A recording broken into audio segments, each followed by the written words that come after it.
Chapter 409. Yi Huanyan still wanted to turn around and say something to Ling Han, but Gu Lu had already stepped forward and stood in front of her, separating Ling Han from her.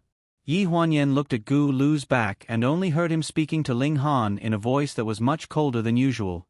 He looked like a fox exploiting the tiger's might. "Mr. Ling, since it's your first time here, Madam asked me to show you around. Which car do you usually sit in?" Good Lord, no wonder there were so many of the world's top 10 luxury cars lined up at the entrance. Yi Huanyan was blocked by Gu Lu, so she couldn't see Ling Han's expression. But when she heard this, she couldn't hold it in anymore. She wanted to take off her shoe and hit Gu Lu. Who taught this nouveau riche to put on a show of strength? Up to you. I'm fine with anything. Ling Han's voice rang out. It passed through Gu Lu's huge body and landed in Yi Huanyan's ears. Gu Min had already pulled open the car door and invited her to get in. She was a little worried, but she still got into the car. When Ling Han was about to leave with Gu Lu, Naneo, who had been standing there without moving, suddenly poked his waist and smiled slyly. "It's not too late for you to leave now." Ling Han didn't say anything. He raised his hand and patted his head. Then he turned around and glanced at Yi Huanyan, who had already gotten into the car. Coincidentally, Yi Huanyan was also looking at him. Their eyes met, and both of them revealed a tacit smile. The only difference was that Ling Han's smile was serious and certain, while Yi Huanyan's smile was a little helpless. "Little master, get in the car." "Coming." Naneo glanced at Ling Han one last time. His heart was filled with the feeling of being patted on the head by him just now. It was a little awkward, but not uncomfortable. After Naneo got into the car, Gu Min also got in before closing the door. Once the door was closed, Yi Huanyan's expression changed. She glared at her fiercely. "Who came up with the search idea? Are you trying to disgust me or Ling Han?" Gu Min's face was full of righteousness. She said in a deep voice, "Second miss, actually this is a good way to show the power behind you. That way, you won't be bullied when you get married in the future." Even so, isn't this a little too vulgar? Who doesn't know about the Four Seasons villa? Who doesn't? If my father stomps his feet, all the domestic enterprises will collapse. Is there a need to do so much? "This is," she said seriously to her, "what if others think that you're not important in the Gu to you? This closeness to the family can easily affect your status in the family after marriage."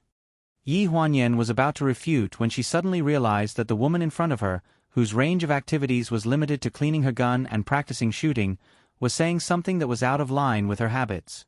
She suddenly said in shock, "That's not right." "Gu Min, who told you all this nonsense? Don't you usually only play with guns?" Gu Min lowered her head slightly and looked a little embarrassed. "Young master and young madam are back. Xiao Yu told you. I think young madam makes a lot of sense. Bull **t sense." Yi Huanyan pursed her lips. "So, she was the one who came up with all these bad ideas, right?" Gu Min hesitated for a few seconds. "It must be her idea," Yi Huanyan directly asserted. After taking a deep breath, she angrily took out her phone and called Ji Xiaoye. Before she could speak, a noisy voice came from the other end of the line. "Io, Yen, I just heard that you got into the car at the entrance. It's only such a short journey and you can't wait. Why didn't you call me when you missed me? Cut the crap. What's going on with that messy convoy and those people at the entrance? Was it your idea?" I felt it." "How is it? Do you want to praise me? What's with Ling Han's expression? Is he so scared that he's trembling?" Yi Huanyan was speechless. She sat up straight and said, "Don't tell me you have a grudge against him? When you were a secretary at his company, he gave you a lot of free wages. I don't like what you're saying. I didn't do what Mom asked me to do because we're old acquaintances. If you knew what Mom's original plan was, you should thank me."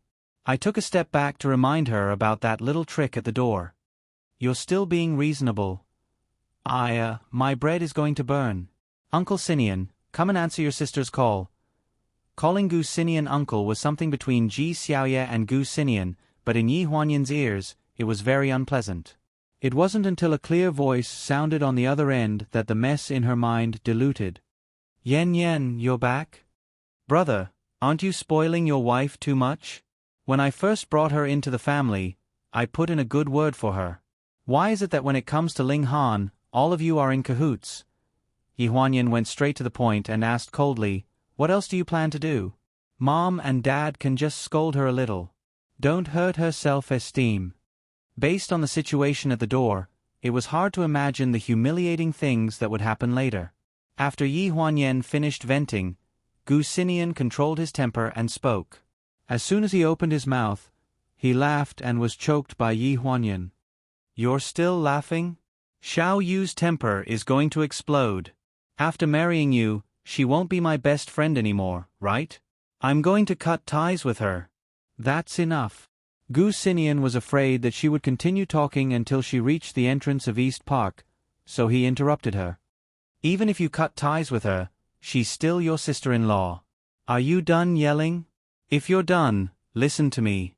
If you're in a good mood, I'll tell you what Mom and Dad think. Yi Huanyan didn't even falter. That's enough. She had learned this trick from Ji Xiaoye. Once she was done yelling, the other party would be annoyed and would naturally stop beating around the bush. Wouldn't they tell you everything? This trick was most effective on Gu Xinian. It could be seen from Ji Xiaoye. However, after hearing Gu Xinian talk about her mother's plan, Yi Huanyan really couldn't bring herself to laugh.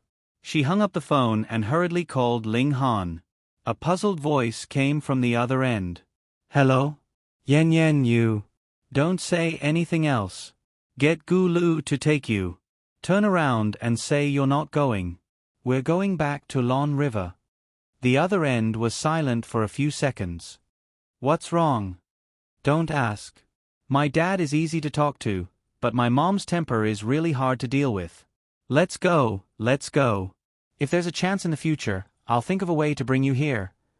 As Ling Han listened to the phone, he raised his head and glanced at the people in the distance who were gesturing at him with darts.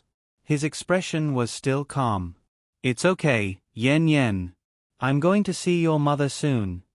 Hello, you dash. Before Yi Huanyan could emphasize the seriousness of this matter, the other end of the line had already hung up. Ling Han switched off his phone and looked at the black cloth in Gu Lu's hand. Do you want me to cover my eyes? Gu Lu nodded and picked up the black cloth. Cover your eyes first, in case you can't take it. If you shake and hurt yourself, we won't be able to explain it to 2nd Mississippi. Chapter 4:10. There's no need. Just do it. Ling Han didn't even seem to change the rhythm of his breathing. He stood ramrod straight in front of the giant red and blue target with a diameter of 2 meters. His gaze pierced through the air and landed on the figure sitting on the sofa opposite him. Why don't you do it yourself? Otherwise, it might not be enough to vent your anger. Wan Yi's hand that was holding the coffee paused for a moment. When she looked up, there was a cold mist in her eyes. You better put away your tricks in front of me. The trick of injuring yourself to gain my sympathy? That won't work on me. When Wan Yi was young, she had a very fiery temper. After meeting Gu Hang, her temper improved a lot. Now that she was at home, she had developed a spoiled and lazy personality. She was gentle and didn't get angry easily. This was because she didn't dare to have any troublesome matters placed in front of her. Ling Han's arrival was probably the second most troublesome matter in the past 32 years, after Yi Huanyan being kidnapped. Faced with such a rude attitude, Ling Han didn't even frown. He raised his wrist to look at the time and said unhurriedly, Yen Yen probably knows what you're going to do. She should be here soon, so if you really want to vent your anger, you should hurry up and do it. Wan Yi snorted coldly. She looked at Ling Han from the corner of her eyes. Is that so? So that's why you're so fearless? Ling Han frowned. He realized that no matter what he said at this moment, it would be wrong. He simply shut his mouth and didn't explain further. However, Wan Yi's voice kept coming from the headset. Then do you know how many shooting ranges there are in the villa? Are you close enough to my son and daughter-in-law to let them stand up for you and tell Yen Yen exactly which shooting range you're at? Ling Han still didn't say anything. His body, which was standing in front of the target, stiffened a little. Wan Yi got up from the sofa. She raised her hand and the bodyguard beside her handed her protective gear and a gun. Ling Han glanced at Gu Lu beside him. You're staying here? Gu Lu took 2 steps back and looked at Ling Han quietly without responding. While speaking, Wan Yi had already put on her ear protection and raised her pistol in the direction of Ling Han. In the middle of the open grassland, there were more than 10 targets lined up side by side with Ling Han. However, they were all normal-sized and not as large as the one behind him. Thinking that his future mother-in-law had specially tailored such a target for him, Ling Han unexpectedly revealed a trace of a smile. This smile caused Wan Yi to furrow her brows. Bang! When he fired the gun, the sound was not loud. The gun was equipped with a silencer, but it still made Wan Yi's palm tremble. The bullet flew out of the barrel and towards Ling Han. Bang! Almost instantly, Ling Han heard the sound of a wooden board being penetrated.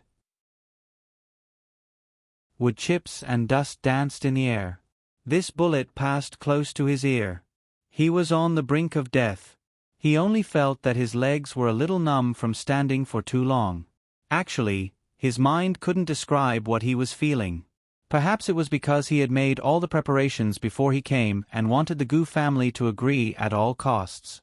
So when Gu Lu brought him to the shooting range and said that Yi Huanyan's mother wanted to use him as a target practice, he was even a little relieved. After all, this was an opportunity for him to vent his anger. Many times, when faced with helpless situations, it was acceptable to vent one's emotions. Yi Huanyan had ignored her family's objections and wanted to reconcile with him. This was something that couldn't be helped. Using him as a target practice was a way to vent her anger. He accepted it all. The second shot went off without him being prepared. This time, it hit the side of his waist. The target shook, but he still didn't move. At this moment, he could even smell a burning smell in his ears. The friction of the bullet passing through the wooden board made him feel like he was drilling wood to start a fire. The third shot was fired above his head. A cluster of sparks burst out like fireworks. He felt like his hair was being burned, but it disappeared very quickly, so it was fine. Wan Yi fired very quickly. He didn't even have time to react to these 3 shots. It wasn't considered torture. He originally thought that he would have to fire more shots, but Wan Yi's assistant rushed over and said something. She suddenly put down the gun and waved at him, gesturing for him to come over. Yi Huanyan pulled Gu Heng's arm and walked into the shooting range without any obstruction. Gu Heng was pulled so hard that his casual clothes were all over the place. Knowing that she was anxious, he comforted her. Wan Yi won't do anything to him. Yen Yen, you don't have to be so anxious. Brother told me that Mom prepared a human target at the shooting range. She wants to use Ling Han as an experiment. That's your brother playing with you. Whether it's a joke or not, you'll know once you come with me. Hey, slow down. Your father's body isn't as good as it used to be. Yi Huanyan glanced at him from the corner of her eyes. It was the end of November, and the man could still wander outside in a thin hoodie. He had white hair on his temples, but his body was very strong and healthy. Now that he was nagging and deliberately slowing her down, it could be said that everyone knew what he was up to. He was covering up for Wan Yi so obviously because he wanted to protect his wife and cause trouble. Gu Heng was actually a witty and humorous person. However, in the 20 years that Yi Huanyan had been missing, he had become a person who did not like to smile. It could be seen from the fact that Gu Duo was very afraid of him. All these years, at home, he was probably only nice to Wan Yi. Even Gu Xinian could not be bothered to talk to him. However, Yi Huanyan felt that Gu Heng was actually easier to talk to than Wan Yi. Wan Yi liked to do everything from her perspective for the sake of Yi Huanyan. However, Gu Heng was their daughter, so he always said the best. Yi Huanyan kicked the door of the shooting range open. After kicking it open, she ran to the shooting range and was stunned. Are you okay? Ling Han was sitting on the sofa, leisurely drinking coffee. Wan Yi was sitting opposite him. The two of them seemed to be chatting happily. When he saw that Yi Huanyan had arrived, he put down his cup and saw the man walking slowly behind Yi Huanyan. He was 1.9 meters tall, a head taller than Ling Han. He was burly and muscular. At first glance, one could tell that he was a martial artist. The gray hair on his temples did not weaken his aura. Instead, it added a sense of stability and vicissitudes. "Hello, uncle." Ling Han stood up and felt inexplicably nervous. In the face of Wan Yi's imposing manner of shooting and throwing darts, he did not feel anything.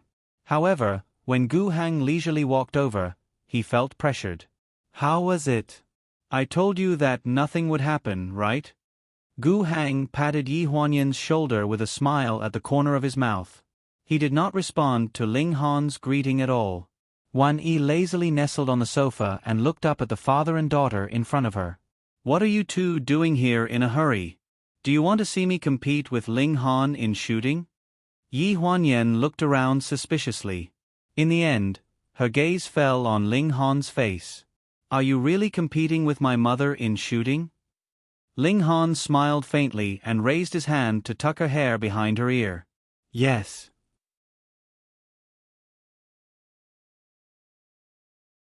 Chapter 4:11. Why? Do you think your mother will eat you up?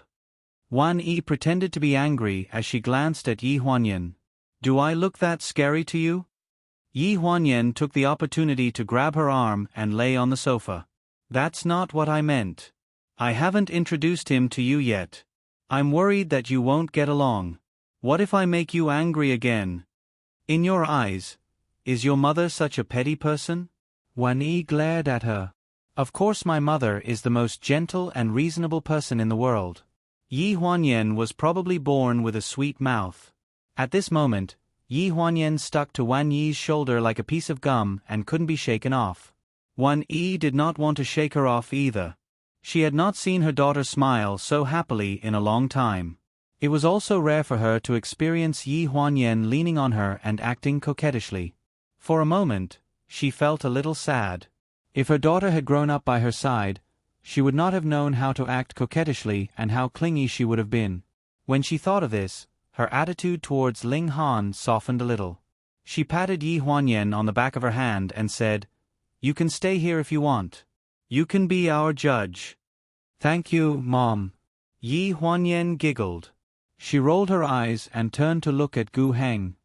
"Dad, why don't you compete with Ling Han in shooting?"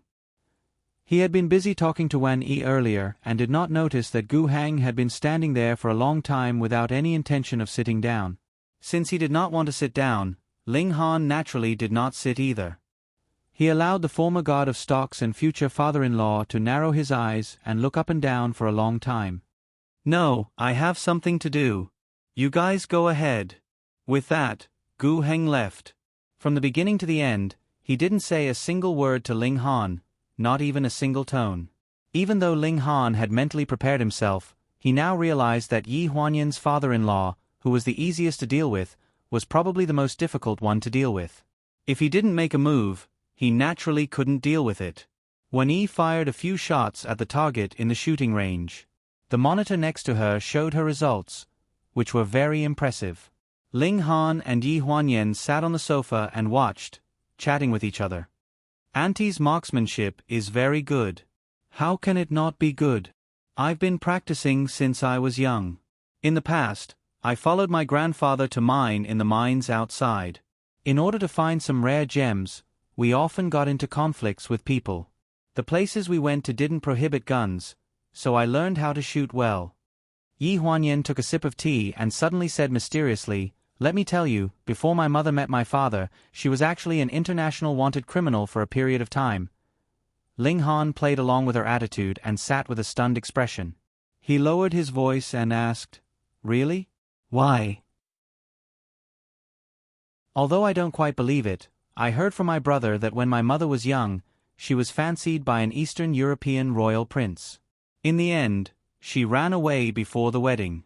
After that, she was hunted down until she met my father. So that's how it is." Ling Han had a thoughtful look on his face. "You don't believe it either, right?" Yi Huanyan put down the teacup and smiled. I don't believe it either. To put it bluntly, my father was just a slightly famous stock trader at that time. If my mother was really hunted down, what ability did he have to protect her? Going against the royal family? Isn't that stupid? My brother thinks I'm a child. As they spoke, Wan Yi had already removed her equipment and walked back. She stretched and looked at Yi Huanyan. What are you talking about? I'm not at a tea party. Go and practice your marksmanship. Otherwise, you won't even have the ability to fight back if you're bullied in the future. Yi Huanyan raised her eyebrows. Mom, spare me. I haven't even touched a gun before. Gu Min is over there. Let her teach you. I don't want to learn this. Wan Yi looked at her meaningfully. How about, when you get married, I'll let Gu Min be your dowry. That's more reliable than you learning it yourself. Yen, go and play for a while. Ling Han spoke and looked at her comfortingly. His eyes flashed 3 words. I'm fine. Yi Huanyan then moved her but unwillingly. She stood up and walked in the direction of Gu Min. In the past 5 years, Yen spent very little time at the villa. More than half a year ago, after the surgery, she officially came back to stay for a month. After that, she went to Lanjiang. When Yi sat down, there was a hint of coldness in her voice. Ling Han frowned. I'll treat her well in the future. I was wrong in the past. You're thinking too simply. Let's not talk about this for now. You haven't gotten past her father yet. Wan Yi looked at him faintly. There was a hint of playfulness in her eyes. Didn't you think that I wouldn't be able to hit you when I fired those shots at you just now? Yen said that your marksmanship is very good. Oh. Just like that, you're sure that I won't hurt you? What if I do? Gu Lu only took 1 step back. The shooting range was so big. A person with bad marksmanship could hit anywhere. However, Gu Lu, who was usually the most reliable assistant by Gu Xinyan's side, only took a small step back under his instructions. It was clear that Gu Lu trusted Wan Yi's marksmanship very much. Wan Yi's gaze was complicated. It was mixed with admiration, but more than that, she was conflicted. If she didn't talk about what had happened in the past, based on his performance just now, he completely met her standards of a son-in-law. His expression wouldn't change even if Mount Tai collapsed in front of him. He was organized and logical. He wasn't rash or timid. He was someone who could achieve great things. However, people who could achieve great things weren't necessarily people who were suited to stay at home. No one could guarantee that the same thing wouldn't happen again. Dinner was at Dongyuan Restaurant. Gu Xinian and Ji Xiaoye were also there. Nanao had eaten too much dessert in the afternoon and was already asleep, so he didn't come. There were 6 people at the table. Gu Heng sat in the main seat. Ling Han sat in the last seat opposite him. Yi Huanyan sat opposite Wan Yi and Gu Xinian. There was clearly a seat next to Yi Huanyan, but because of the cutlery and the guidance of the servants, Ling Han was arranged to sit in a seat that was relatively distant from the rest of the Gu family. In Ji Xiaoye's words, it was so that he could be interrogated by the 3 authorities. After Gu Heng sat down, he said lightly, "There's nothing to entertain. It's just a normal meal. Everyone can do as they please." They could do as they please, but Ji Xiaoye and Yi Huanyan couldn't help but look in front of Ling Han. He was the only one who had a steak set in front of him, while the rest of them were sitting around a table of Chinese food. How could they do as they please? Mom, this is too much.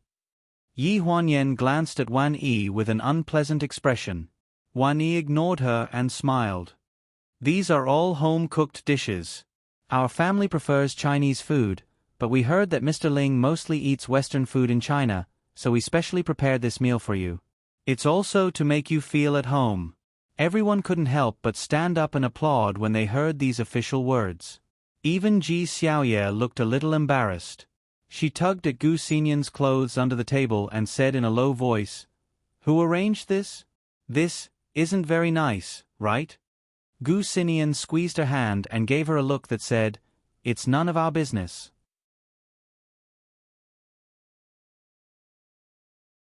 Chapter 4:12. Ling Han's voice broke the awkwardness that Yi Huanyan was unable to alleviate. Thank you, everyone, especially Uncle and Auntie, for putting in so much effort. I like it very much. 4 pairs of eyes focused on his face, but his expression remained the same. He leisurely folded the napkin and placed it on his lap. Then he picked up the glass of red wine beside him and looked at Gu Heng, the only one who was not looking at him.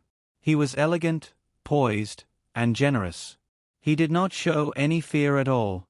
Gu Heng had treated him like he was invisible from the start. This was something that Yi Huanyan had only just realized. She originally thought that her father would be the one who would not object to her drinking Ling Han. At this moment, Ling Han had already raised his glass for a few seconds, but Gu Heng still had no intention of looking at him. Yi Huanyan could not help but want to help ease the situation, but when he secretly grabbed her wrist. My dad doesn't drink. When Gu Xinian spoke, Ji Xiaoye looked a little stunned. What happened to not saying that it had nothing to do with her? That's why I'm drinking this glass with you. Consider it as a thank you for waiting for my sister all these years. I didn't let her down. Ling Han was slightly taken aback. He nodded and cast a grateful look at him. He tilted his head back and downed the glass of red wine in one gulp. Gu Xinian's words were a reminder to his parents that Ling Han was not unforgivable. He was already 40 years old and had spent more than 10 years around Yi Huanyan. He had suffered just as much as anyone else. Yi was a person with a sharp tongue but a soft heart. When she heard this, her expression softened. Yi Huanyan saw this and hurriedly put some food in Gu Heng's bowl. Dad, eat. This sweet and sour pork rib is pretty good. Gu Heng grunted in acknowledgement. When she saw that her father's expression was normal, Yi Huanyan felt slightly relieved. She turned to Ling Han and said, Cut me some of your steak. I want to eat it.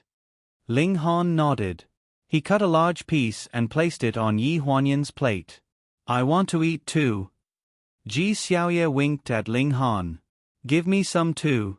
Gu Xinian was still expressionless. Yi was surprised to see several juniors casually divide up the steak in front of Ling Han. Since the steak has been divided up by us, you can reluctantly eat Chinese food with us. Gu Xinian glanced at the servant and said lightly, Add a bowl of rice. Ji Xiaoye and Yi Huanyan looked at each other and smiled.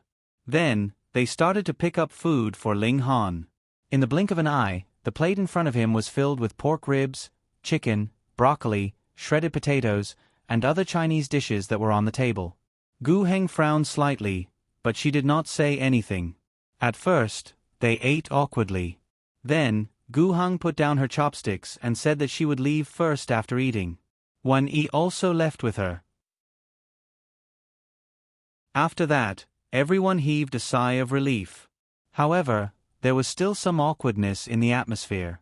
Fortunately, Ji Xiaoye was there and told a few jokes. Gu Xinian naturally laughed along with her. Yi Huanyan also laughed, and the atmosphere became much more harmonious.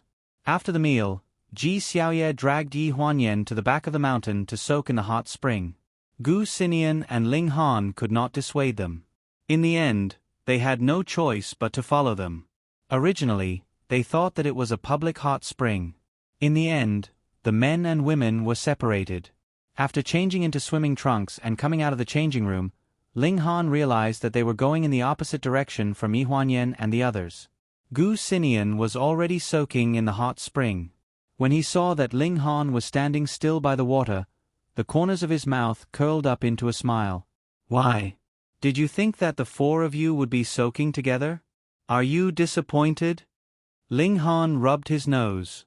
It's fine as long as you don't mind. 2 grown men soaking in the hot spring together. No matter how he thought about it, it was strange. Gu Xinian's indifference surprised him. As soon as he entered the water, he heard Gu Xinian say, Stay there and don't move. It's so scary. I thought you didn't mind. Ling Han laughed out loud. I'm not interested in men. In the hazy mist, Gu Xinian's voice sounded. Me neither. What he did not tell Ling Han was that there was actually no rule about soaking separately or together. However, he did not want Ling Han to see how Ji Xiaoye looked in a swimsuit, so he selfishly brought him here. No man, not even his future brother-in-law, was allowed to take a look at his wife's swimsuit. At that thought, Gu Xinyan's lips curled up into a smile. However, Ling Han caught the hint of his smile. He frowned. "Are you laughing at me for coming back empty-handed?" Gu Xinyan's smile faded. He raised his brows and said indifferently, "You're overthinking it." Ling Han's frown deepened. After a while, he said, "What does your father like?" When he heard this, a hint of astonishment appeared in Gu Xinyan's eyes. Ling Han had always been arrogant and conceited. This was something Gu Xinyan had experienced a long time ago. For the past 5 years, the Gu Corporation had been suppressing Pleasure Group. Even though Ling Han clearly knew that Gu Xinyan was behind this, he could still straighten his neck and not plead with him for mercy for 5 years. He did not even try to think of a way to say something nice to him. From this, it could be seen how tough this person was. This did not sound like something Ling Han would say.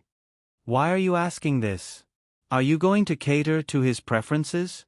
No matter what I do, I'm afraid your father will find it difficult to accept me for the time being. However, I feel that if I have a plan in mind and take it slow, it should be better." "Haven't you considered that my father might not give you the chance to take it slow?" Even through the mist, he could clearly feel Ling Han's depression. Gu Xinyan pondered for a few seconds. "Perhaps I should comfort you at a time like this, but I don't think there's a need to lie to you." However, there was no harm in adding fuel to the fire and making things worse for her.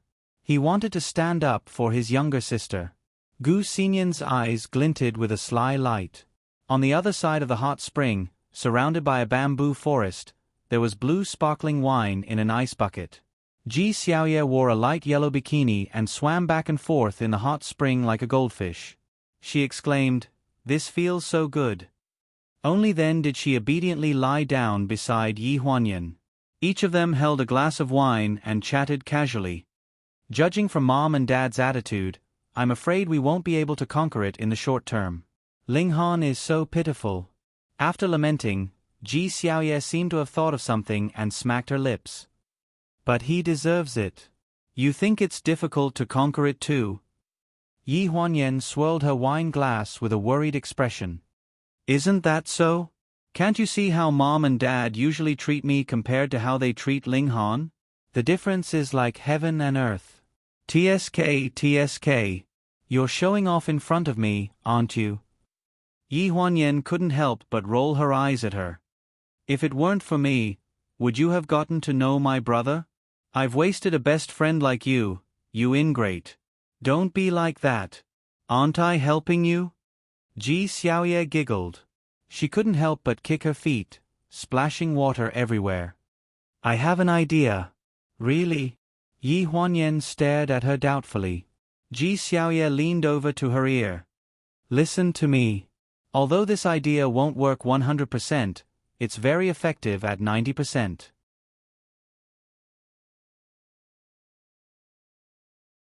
Chapter 413. Are you kidding me? As soon as Ji Xiaoye finished speaking, Yi Huanyan exclaimed in surprise. She sat up abruptly as if she had encountered a venomous snake, splashing water everywhere. "Why are you reacting so strongly?" Ji Xiaoye lay lazily by the side of the pool and wiped the water off her face. "Tell me, other than this, what other ideas do you have?" "That's not going to happen just because you say so." Ji Xiaoye supported half of her face with one hand and looked at her. She stuffed orange slices into her mouth with the other hand and said vaguely, "You've been seeing each other for half a year. Have you taken precautions every time?" So, maybe you're already pregnant? Don't you think I can feel it?" Yi Huanyan frowned. "I still think your idea is too risky. It won't work. You're so stupid. No wonder you hid from Ling Han for 5 years. Didn't you also hide from my brother for 5 years?" Yi Huanyan pursed her lips. "Hey, it's your brother who hid from me for 5 years. I've been looking for him, okay? We're the same." Ji Xiaoye lay comfortably by the side and analyzed. "Look, my godson didn't have a father when he was young.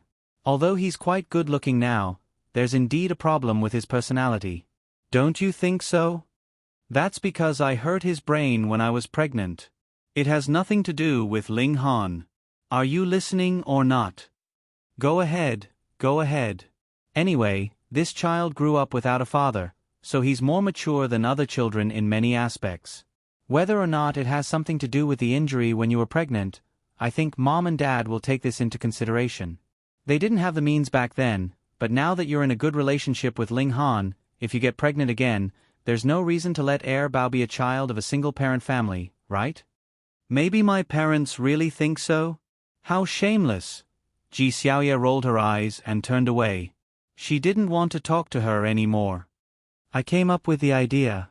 It's your business whether you want to do it or not. The water vapor in the pool was dense, and the two of them seemed to have agreed not to speak again. Yi Huanyan lay on the edge of the pool and looked up at the sky. She took a deep breath and slowly exhaled. Some people were naturally incapable of lying, such as her. Women were busy and rarely had the time to soak in the hot spring. Ji Xiaoye dragged Yi Huanyan to accompany her to do 2 sets of facial masks and then went for a full body spa. When they came out of the hot spring, it was already dark. After returning to Nanyuan, Yi Huanyan stretched, took off her shoes, and stepped barefoot on the living room floor. It was the end of November, and the floor heating was turned on in every house. It was warm to the touch. Sophia placed the shoes she had taken off at the entrance and asked her if she wanted to eat something. No, it's okay. Is Ling Han not back yet? Yi Huanyan sat on the sofa drinking water and asked casually. Ling Han? Who is he? Sophia sounded very confused. Yi Huanyan was stunned for a moment and suddenly realized something. She had subconsciously thought that Gu Xinian would send Ling Han here, but now it seemed that not only did the servants not know about this person, but it was already so late. Ling Han probably hadn't been brought here yet. My brother hasn't been here either? At the mention of Gu Xinian, Sophia came back to her senses. Young master came here once, but when he saw that you weren't here, he went back to West Court. Yi Huanyan nodded blankly. I got it. She took out her phone and called Gu Xinian. Where's Ling Han? You didn't send him away, did you? The other end laughed. I was just about to tell you. What's the rush? He's been arranged to be in North Court. For the sake of Mom and Dad, you'd better not be too obvious. Yi Huanyan heaved a sigh of relief. If you're really worried, you can go and see for yourself.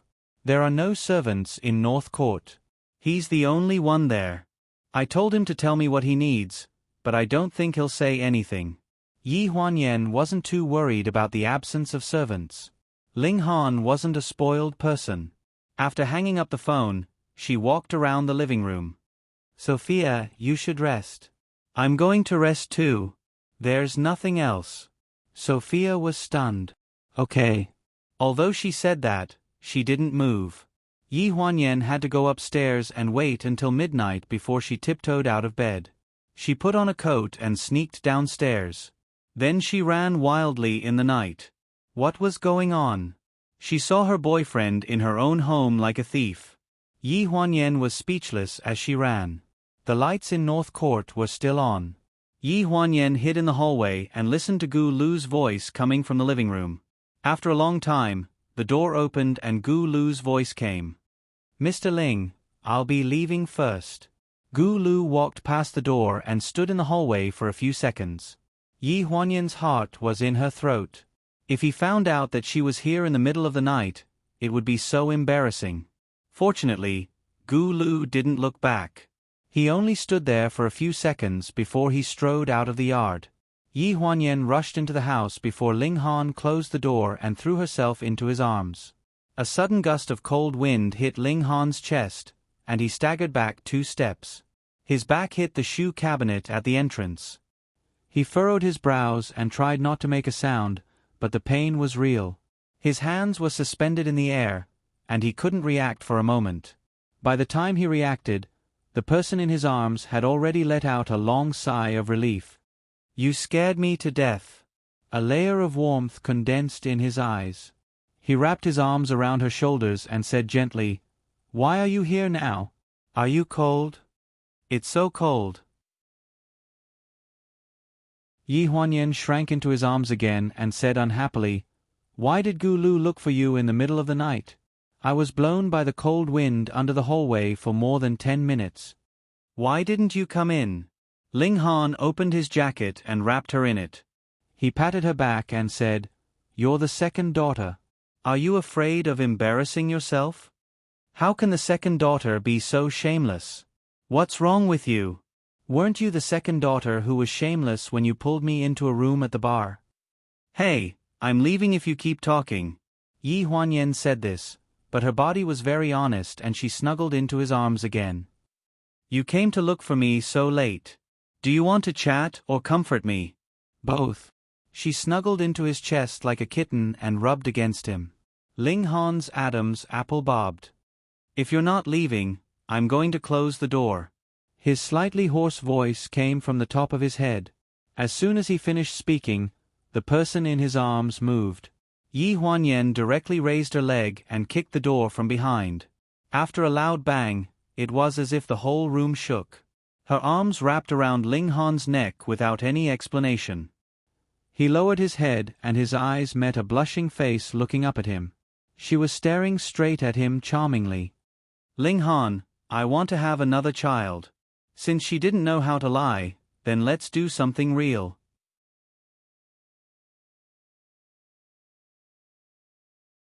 Chapter 4:14. Ling Han was a little confused by Yi Huanyan's sudden passion. After hearing that she wanted a child, an indescribably complicated expression appeared on his face. Yi Huanyan took the initiative to wrap her arms around his neck, kiss his lips, and tease his senses. Even though it was difficult for him to resist such an attack, he still held back. He held her shoulders and pulled her out of his arms. Panting, he said seriously, What did you just say? What child do you want? Yi Huanyan looked at him, blushing. I want a child. We already have Nanao, don't we? Isn't it good for Nanao to have a younger sister or brother? As she spoke, her hands were still restlessly moving in front of his chest. Her nimble fingers moved twice and unbuttoned 3 buttons of his shirt. Ling Han's breathing became heavier, but he held her hands. Don't move. Tell me clearly first. That's what I was thinking. She winked slyly, raised her leg and hooked it around his waist. She hung her entire body on his body, hooked her arms around his neck, and sealed his lips. Ling Han was very confident in himself. He could face any woman with a calm expression, but Yi Huanyan was an exception. Even if she was standing in front of him with clothes on, he couldn't help but feel restless, let alone such a living person taking the initiative to act out a live sex scene in front of him. At that moment, his mind went blank. He supported her body and put her on the shoe cabinet by the entrance. Then he held her cheeks and passionately responded to her kiss. All the uneasiness of the past few days was vented in lust. After the world spun, the two of them tumbled onto the sofa, and their clothes fell to the ground. Yi Huanyan narrowed her eyes, and her hair fell like a waterfall. Her face was like a peach blossom, and she bit her lip and whispered softly. Before entering, Ling Han's movements clearly paused for a few seconds. Yi Huanyan didn't think much of it, and couldn't care less. She raised her head, and the crystal chandelier above her shone on her face, forcing her to close her eyes. Her hands gripped the sofa under her, and it made a cracking sound as he moved. After sweating for a while, Ling Han picked up the blanket and covered her body, then pulled out a tissue to clean himself. Yi Huanyan recovered from the dizziness and lay on the sofa, gasping for breath. From the corner of her eye, she caught a glimpse of the rubber wrapped in a tissue in the trash can. She frowned and asked, Why did you wear it? Ling Han turned his head and looked at her in confusion. His voice was hoarse, and there was residual lust in it. What's wrong? Yi Huanyan frowned and said in a muffled voice, I already said that I want a child. Ling Han's gaze lowered a few inches. He bent down and changed the topic. I'll carry you to the shower. Yi Huanyan's eyes lit up. She hugged his neck and breathed in his ear. Why don't we do it again? Ling Han was stunned. He didn't know whether to laugh or cry as he pried her hands away from his neck. I'm fine with it. If you can't get out of bed tomorrow morning, your parents won't be kind to me. Yi Huanyan blinked. One of her legs stretched out from under the blanket and poked his waist. She looked seductive. Do you care what my parents think or what I think of you? Ling Han's Adam's apple visibly bobbed twice. A part of him that had just stopped moving was now ready to move again. As Yi Huanyan became more and more bold, his face flushed red. He growled and quickly pressed her down on the sofa again. He leaned on her shoulder and panted heavily. Yen Yen, good Yen Yen. Stop fooling around. Yi Huanyan was focused on Ji Xiaoye's plan. She didn't care about Ling Han's situation at all. She became more and more reckless. Ling Han's entire body was on fire from her teasing. Before he lost control, he forced himself to hold on to a pink plastic bag that was half the size of a palm from the table. He tore it open with his teeth and reached for his lower body. Yi Huanyan saw the thing in his hand. Her expression changed. She held his hand and looked stubborn. I don't want this. Ling Han frowned. No. The two of them confronted each other, and the atmosphere became colder and colder. Yi Huanyan pushed him off the sofa. Her face darkened as she silently picked up her clothes and began to put them on. With a bang, the door was slammed shut. Ling Han sat up from the ground. The cold wind blew, and he shivered. He lowered his head and looked at a part of him that was still hard. He couldn't help but laugh bitterly. What kind of person would run away after flirting? On the way back, the more Yi Huanyan thought about it, the angrier she became. When a woman was angry, she had no sense of logic. In the end, she started to think that Ling Han didn't love her at all. He just liked this body. Unfortunately, this body was modified later. She even had the idea that he was sleeping with someone else. All kinds of dissatisfaction mixed in. Coupled with the cold wind, she had a headache all night. As expected, she didn't get up the next day. Originally, they were supposed to eat 3 meals in the East Court when they got home. However, Yi Huanyan was absent from breakfast. Where's Mommy? Wan Yi held Naneo's little hand and asked. Naneo strutted in like an old man with his hands behind his back. In comparison, his father, Ling Han, was much more reserved. He walked and stood, afraid that his future mother-in-law would find fault with him. Mommy hasn't woken up yet. The Gu family's breakfast was at 8:30 in the morning.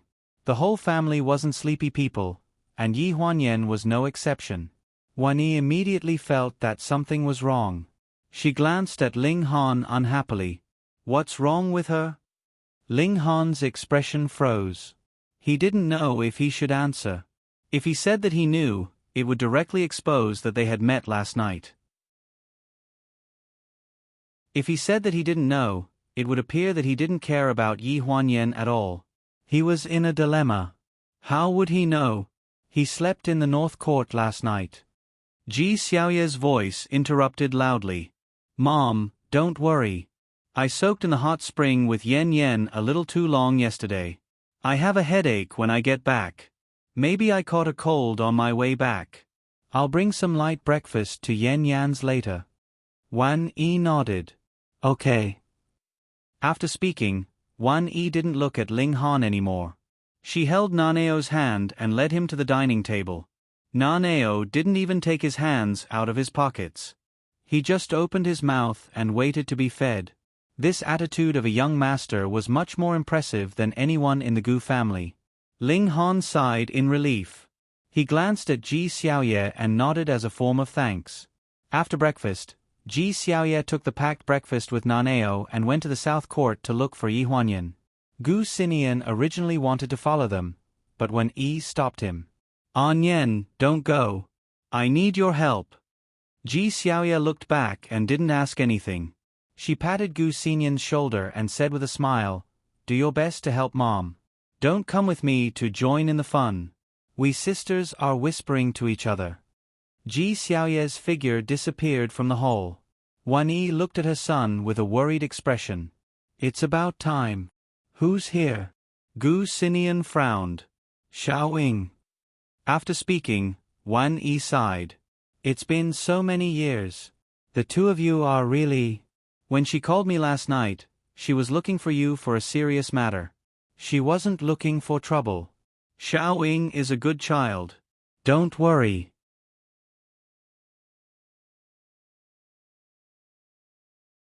Chapter 4:15. She's not the type to look for trouble, Gu Xinian explained. Wan Yi's expression was a little complicated.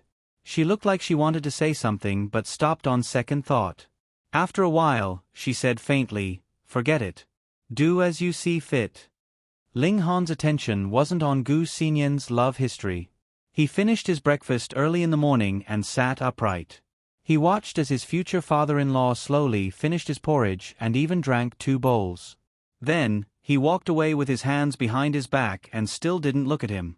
During breakfast today, Mom didn't make things difficult for Ling Han anymore. Everyone was normal. It's just that Dad still treats him like he's invisible. Ji Xiaoye muttered as she placed a bowl of porridge and a plate of side dishes on the bedside table. Then, she pulled Yi Huanyan up from the bed. "Xiao Yu, I don't want to eat." "That won't do. If you don't eat, Mom will drag Ling Han to the shooting range in the afternoon. I don't dare to ask Dad for help. My head hurts." "Why are you pretending to be sick? It's not advisable to go on a hunger strike or pretend to be sick. It can easily lead to family conflicts." Ji Xiaoye touched Yi Huanyan's wrist and pretended to pull her up. When she touched Yi Huanyan's wrist, she suddenly frowned and reached out to touch her forehead. She immediately exclaimed, "Oh, you're right. It's hot. Do you have a fever?" With that said, she turned around and looked at the little girl on the sofa. "Naneo, go call Safina." "Okay." Naneo ran outside and shouted downstairs, "Safina, Mommy has a fever. Bring the first aid kit up." Ji Xiaoye stayed by the bed and glared at her. "You can even get a fever from soaking in a hot spring.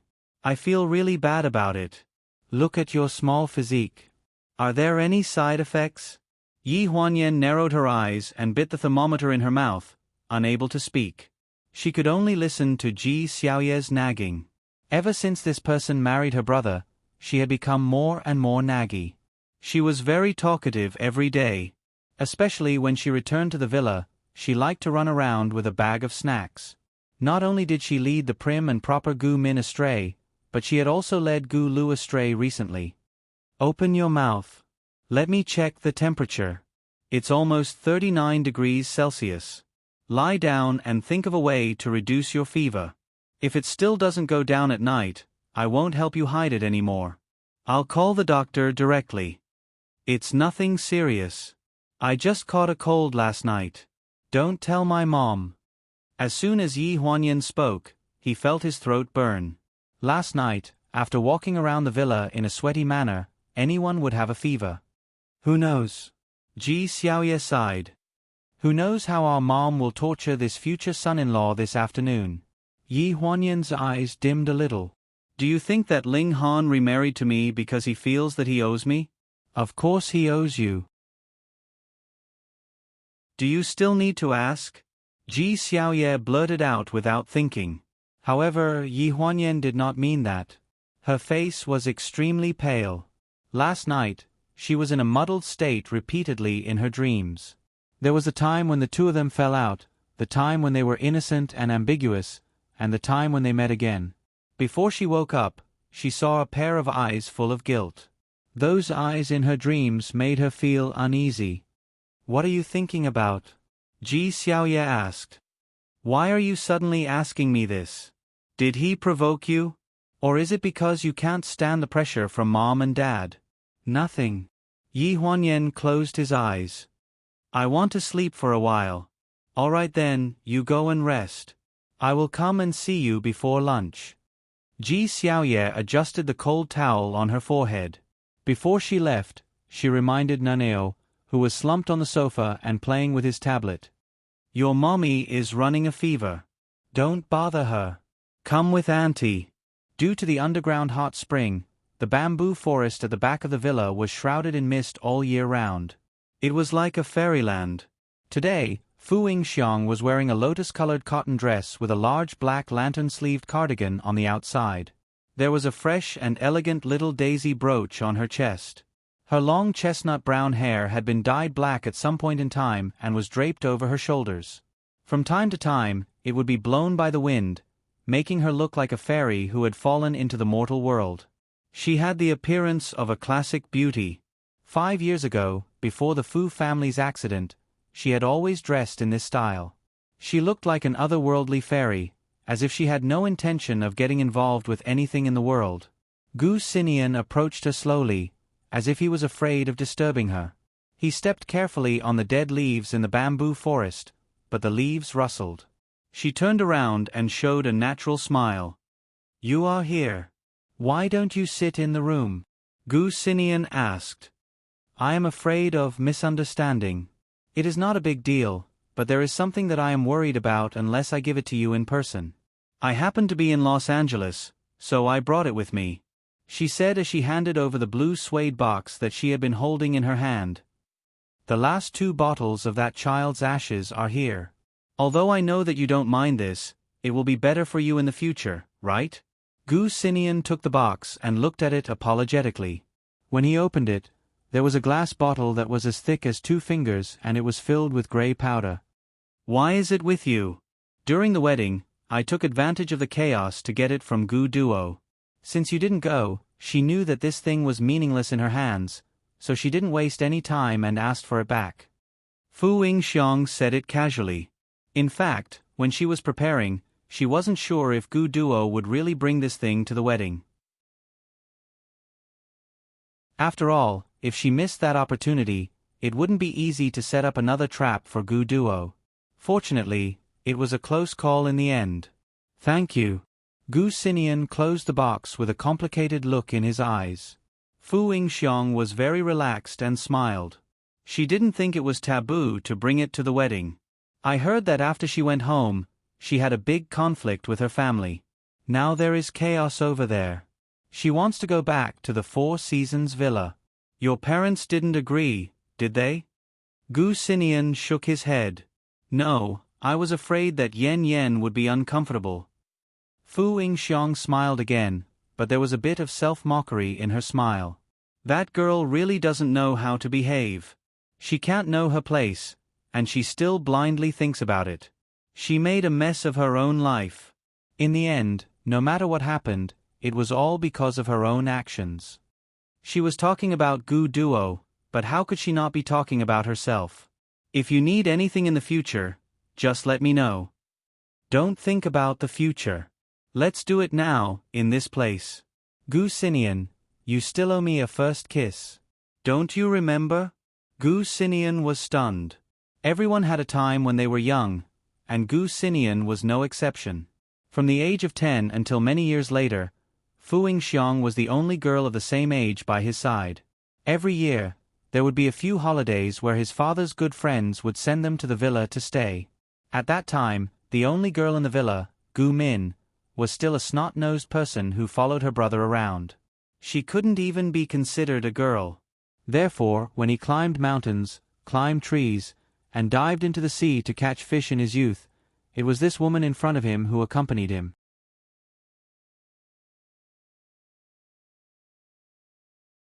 Chapter 4:16.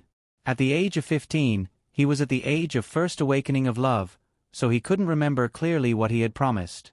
But when the scene appeared again, he would be heartless if he said that he couldn't remember. Don't tell me you don't remember?" Fu Yingxiang raised her hand to tidy up her long hair that was messed up by the wind.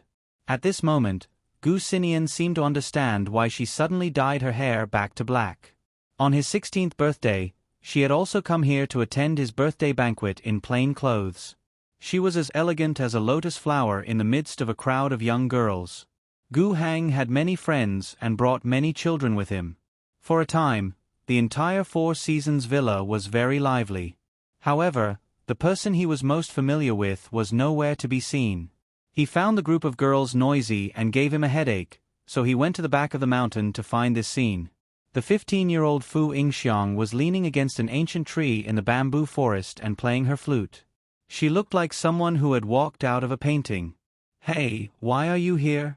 At that time, Gu Xinian still had a head of black hair. He had a domineering temperament and loved to tease people. He directly snatched the flute from Fu Yingxiang's hands. They are too noisy. My head hurts. Also, give me back my flute. Can't you let me take a look? Gu Xinian was used to messing with his friends since childhood, so he didn't notice that something was wrong with her. I said, give it back to me. The girl's tone became more severe. I won't. Just as the word no left his mouth, he felt a fierce push on his chest. The youth didn't pay attention and staggered, falling on his butt and sitting on the ground. Hey, are you serious? Give me back my flute. I won't. Give it back. In the end, no one could remember how they wrestled. They didn't fight at all and rolled around the mountain. In the end, Gu Xinian pressed on top of her and shouted, If you scratch my face again, I'll... The girl tightly clenched her teeth. You'll what? I'll kiss you. Pop, everything was silent, except for the sound of leaves rustling. Later on, the young girl cried uncontrollably. Her tears and snot flowed down uncontrollably, staining his sleeve. Aya, I only kissed your forehead. The first kiss is on the lips. I didn't kiss you, I didn't kiss you. Don't cry, Xiaoying, I was wrong. Amidst her sobs, the girl's voice rang out. My mom left. When she left, she told me that all men are bad. At that time, Gu Xinian still didn't know that Fu Yingxiang's mother had died with hatred in her heart. Her last words were filled with tears and blood, soaked with all the expectations that a 15-year-old girl had for this world. Your mother is right. The young man held her shoulder. But I'm not. I'm definitely not. None of us in the Gu family are. Look at my dad. He's only in love with my mom. She can't even beat him away. All these years, my mother has been arguing with my father over my sister. My father is still very good to her. Don't you know that? Like father, like son. So I'm the same as my dad. We belong to the kind of good men who are loyal to one woman until death. It's rare. The young girl finally smiled through her tears. What do you mean by loyal to one woman until death? Does that make sense? You're smiling. The young man rubbed her head. You look better when you smile. You were crying like a ghost just now. I couldn't bring myself to kiss your forehead. You should owe me your first kiss first. Gu Xinian, bad guy, stop right there. No one is allowed to move before I kiss you. Ha ha ha.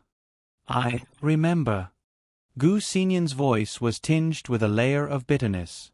The young man was just joking. How did you remember? But he couldn't bring himself to say such words. If you knew that someone had waited for you for decades, how could you say such words? Fu Yingxiang kept smiling as if she was possessed. Her tone was very relaxed.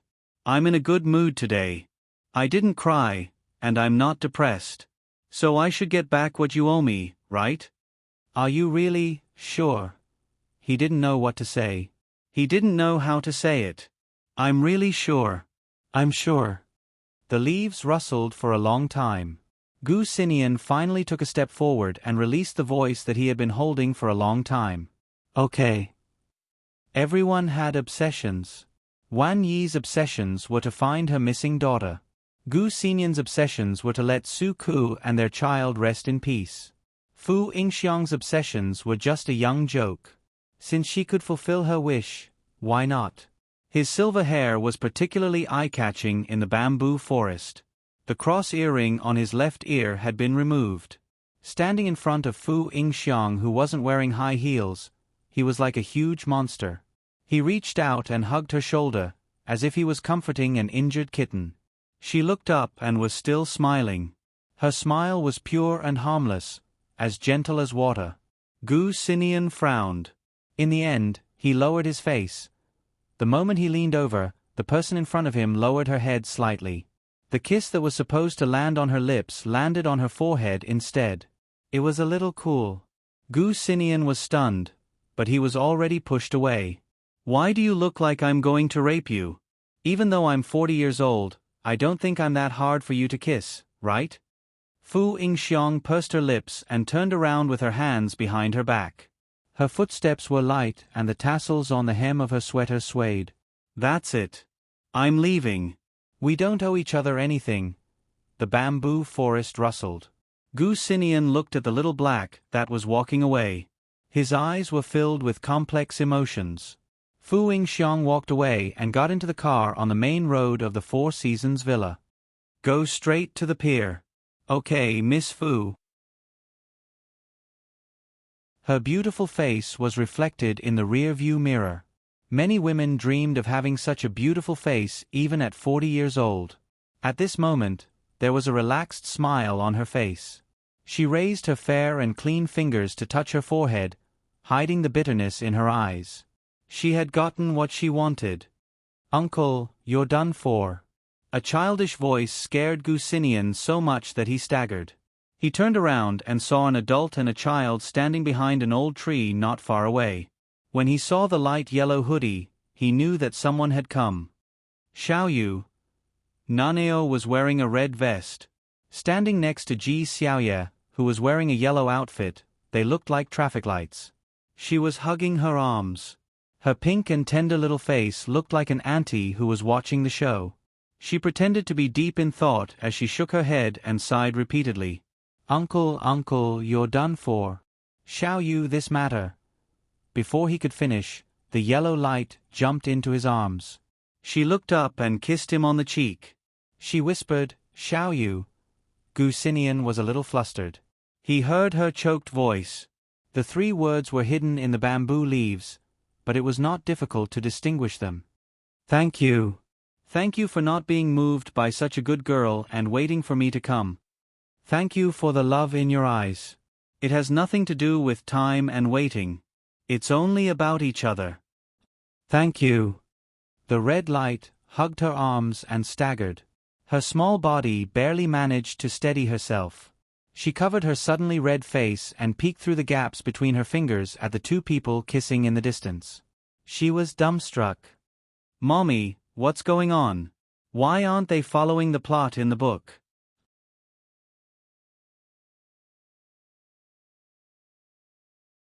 Chapter 417.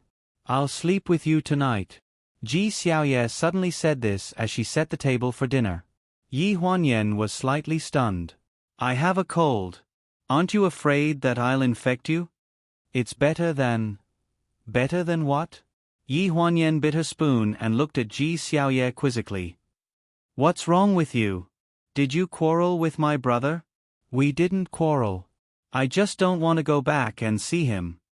So you quarreled with him? Yi Huanyan swallowed a mouthful of porridge and pursed her lips. Why don't you tell me about it?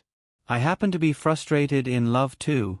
Maybe you can comfort me and make me feel better. Ji Xiaoye frowned. We really didn't quarrel. I was just angry with myself and felt very uncomfortable. Huh? There has to be a reason. With that said, Ji Xiaoye climbed onto the bed and sat opposite Yi Huanyan at the table. She tucked her legs under the blanket and looked at Yi Huanyan with a deep frown. The reason is because I want to die? I suddenly feel that your brother might have made a mistake by choosing me. What do you mean? Did you know that when I came to bring you lunch this afternoon, Mom deliberately sent me away so that your brother could meet someone? Yi Huanyan was eating her porridge when she heard this. She paused and put down her spoon. My 4th sister? There was probably no other person in the world who could make Wenyi send Ji Xiaoye away so that her son could meet someone else. See? You guessed it right away.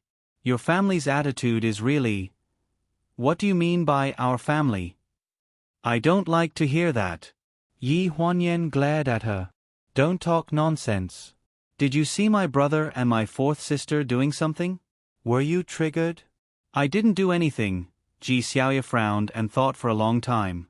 Finally, she sighed and said, Forget it. I don't want to talk to you. It's hard to explain. Anyway, can you take me in tonight?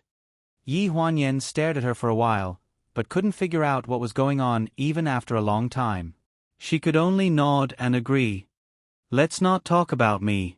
What about you? Didn't Ling Han come to see you this afternoon? Don't mention it. Yi Huanyan rolled her eyes. You already know the answer.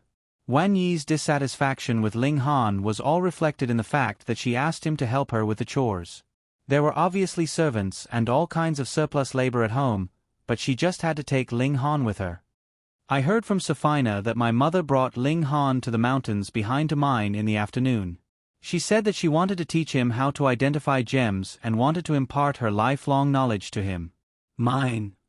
Ji Xiaoya twitched the corner of her mouth and said, Don't you feel bad? He reaped what he sowed. What? Ji Xiaoya widened her eyes in surprise and said, What's going on? I saw you sick at noon. I thought you just caught a cold. Your attitude is not right. Yi Huanyan's expression changed. She lowered her head and ate the porridge without saying a word. After a while, she said in a muffled voice, He doesn't agree. What does he disagree about? About having another child. Why? Ji Xiaoya frowned and said, He doesn't like children. Look at how obedient he is to Naneo. Does it look like he doesn't like children? Yi Huanyan took a deep breath and suddenly slammed her chopsticks. Her face turned red and she said angrily, I think he doesn't want me to give birth to his child at all. Men are all bad. I agree with you on this point. Women were usually illogical when they were angry. It was very normal for them to dig up old scores or imagine some men's wrongdoings out of thin air. At this time, they urgently needed to vent.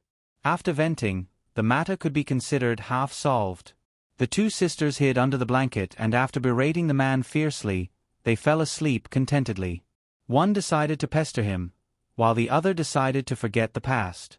Yi Huanyan's cold did not recover and it dragged on for 3 days. She did not know if Ling Han was deliberately avoiding her or if Gu Yuxing's parents deliberately stopped him, but she really did not see Ling Han in these 3 days. Even if they were in the same villa, they did not see each other. However, the morning and night text messages did not stop every day. Yi Huanyan did not reply to any of them, but Ling Han insisted on sending her messages. 3 days later, Yi Huanyan's cold was mostly recovered. She woke up early and put on some light makeup before going to the East Court to eat. When Ling Han arrived, Yi Huanyan was leaning against Wan Yi's side and talking. The two of them were talking and laughing. Yi Huanyan leaned into her arms and laughed. Her body could not stop shaking, but when she saw Ling Han enter, her expression suddenly changed and she sat up very seriously. Ling Han greeted everyone in turn. When his gaze landed on Yi Huanyan, it was covered with a layer of warmth. Yi Huanyan did not appreciate it. She raised her chin and snorted, looking indifferent. When Gu Hang saw this scene, his wise eyes settled with a layer of deep meaning. He looked at Gu Sinian and said, Nian, go to the pier at 10:30 p.m. to pick up Uncle He. Uncle He is coming? Gu Sinian was slightly stunned. Yes, he said that Xiaochuan wants to design an opera house. He has been studying all kinds of architecture for the past year. Recently, he has taken a fancy to the old church in our villa and wants to come and take a look. Your uncle he has nothing to do, so he came with him to visit. The timing is quite good. Gu Sinian looked at Ling Han meaningfully. A year ago, at Yen Yan's birthday party, Uncle he recommended his son and wanted to be our son-in-law. Wan Yi quickly waved her hand. That won't do. Xiaochuan is too young. He is 5 years younger than Yen Yan. Ji Xiaoye giggled. Recently, it is popular for older women to date younger men. Mom, age has never been the limit of love. That's true. If Yen Yan likes him, we have no objections. Wan Yi winked at her daughter with a sly look. Mom, I have only seen Xiaochuan twice. Apart from being younger, I really don't have any other thoughts about him. Yi Huanyan shrugged helplessly. Don't play matchmaker. I already have a son. Why would I ruin a good young man? While everyone was joking around, Gu Heng slowly sipped his tea.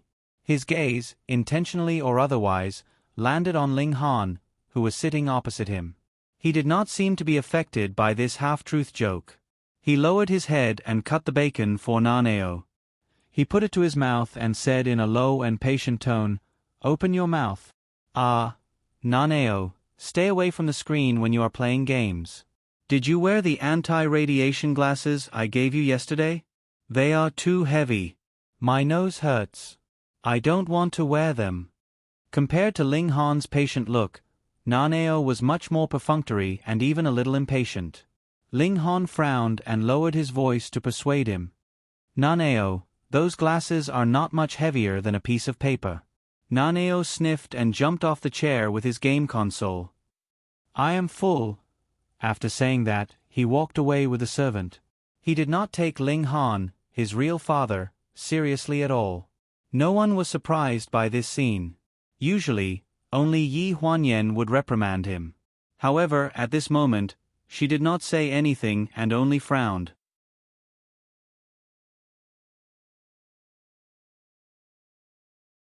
Chapter 4:18. After breakfast, Yi Huanyan blocked Ling Han in the small garden that led to North Court. "Are you going to keep avoiding me like this? Yen Yen, do I look like I'm trying to avoid you?" Ling Han spread his hands helplessly. "Auntie wants me to go back and change my clothes before going out to sea to fish." "Fish?" Yi Huanyan pursed her lips. "What is my mother thinking? Maybe she wants to test my sincerity towards you. Even if it's a test of sincerity, you can't do that." "Fishing? What fishing?" Halfway through her sentence, Yi Huanyan suddenly realized that Ling Han seemed to have changed the topic. Her expression immediately changed. "That's not what I want to talk to you about. I want to ask you, do you want to remarry me or not?" Yi Huanyan had been holding it in for 3 days and was extremely depressed. This shout was filled with anger. When she thought of how Ling Han only cared about feeding Naneo at the dining table and didn't mind that the Gu family was joking about her marriage, she felt a little jealous of her own son. Her angry expression made Ling Han sigh helplessly. "Yen Yen, we haven't gotten a divorce. We don't even have a divorce certificate, only a marriage certificate." Hearing this, Yi Huanyan's expression softened slightly.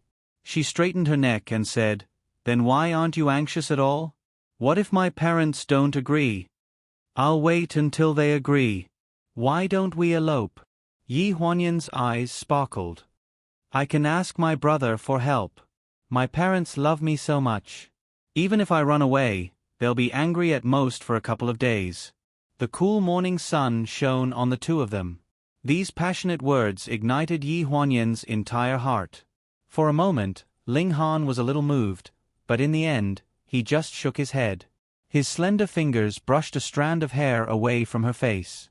His expression was firm. "Yen Yen, I want to give you a ritualistic wedding. Your family will be there, and mine will be. Only when they acknowledge it, will I feel that I truly have you." The external form of a marriage was just a certificate. However, Ling Han felt that although he had this marriage certificate for so many years, there were very few moments when he truly had this person in his heart. He was the one in the wrong. He owed Yi Huanyan too much. He knew that if he wanted to make up for it, it wouldn't be done overnight.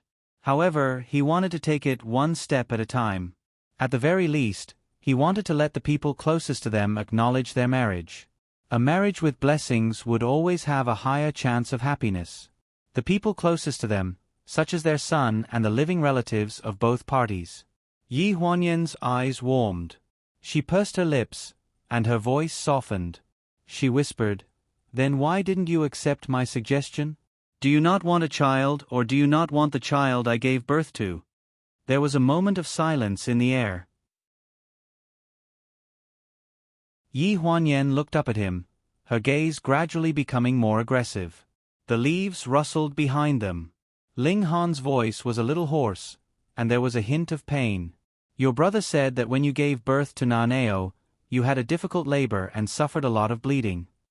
Yi Huanyan's eyes froze. She really hadn't considered this reason. 5 years ago, when she gave birth to Naneo, there were many burns on her body and she was still recovering. When she gave birth to Naneo, all the wounds on her body split open, and pus mixed with blood flowed out, staining the entire operating table red.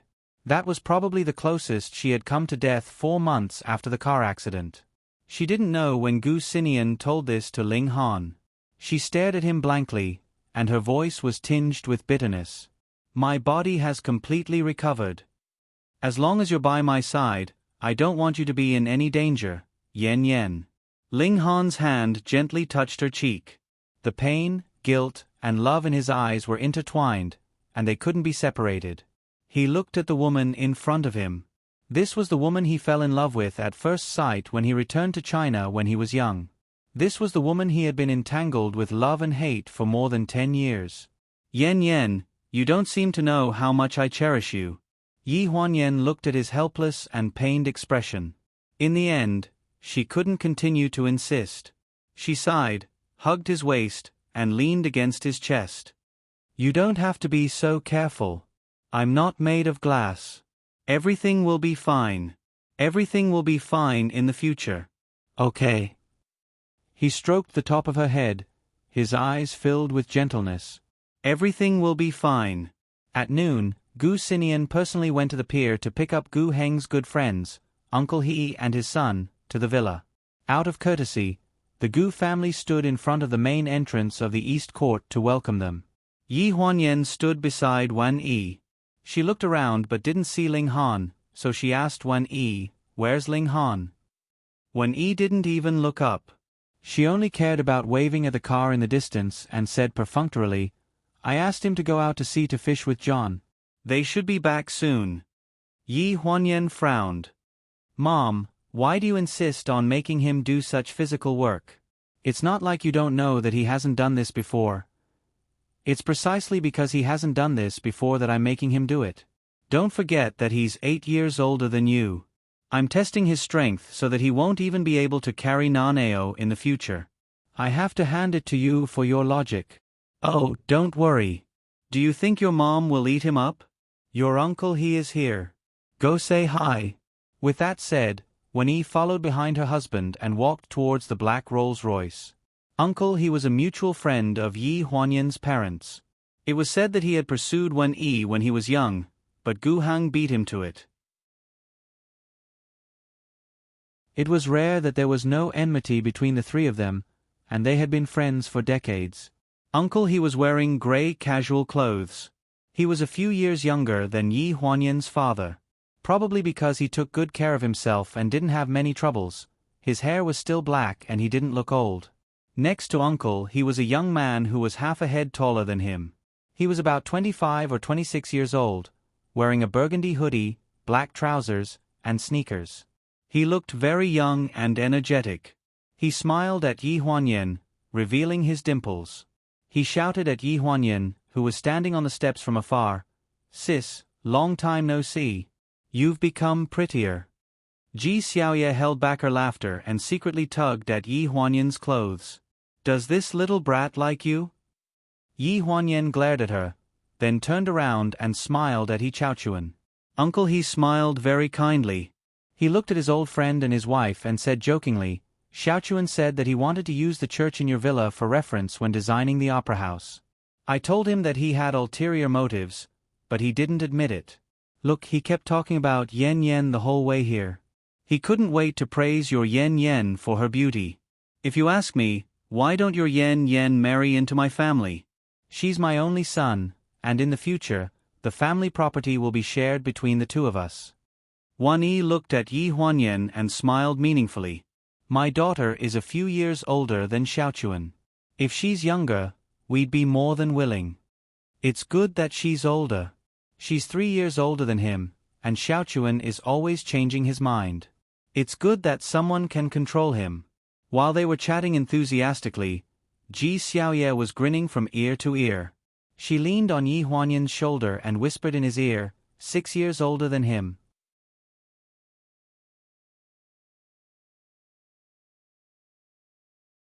Chapter 419. Before Yi Huanyan could think of a rebuttal to Ji Xiaoye, the young man ran up to them. "Sis, this is a gift I got for you. It's a music box I made myself." Yi Huanyan coughed dryly and tried desperately to signal Gu Xinian with her eyes. "Thank you, Xiaochuan." Gu Xinian smiled. He pulled his wife, who was trying to mess things up, over to him and said in a deep voice, "Dad, Mom, the restaurant is ready. Let's take Uncle He and Xiaochuan to eat first." Lunch was exceptionally sumptuous. It was rare for them to have a round table.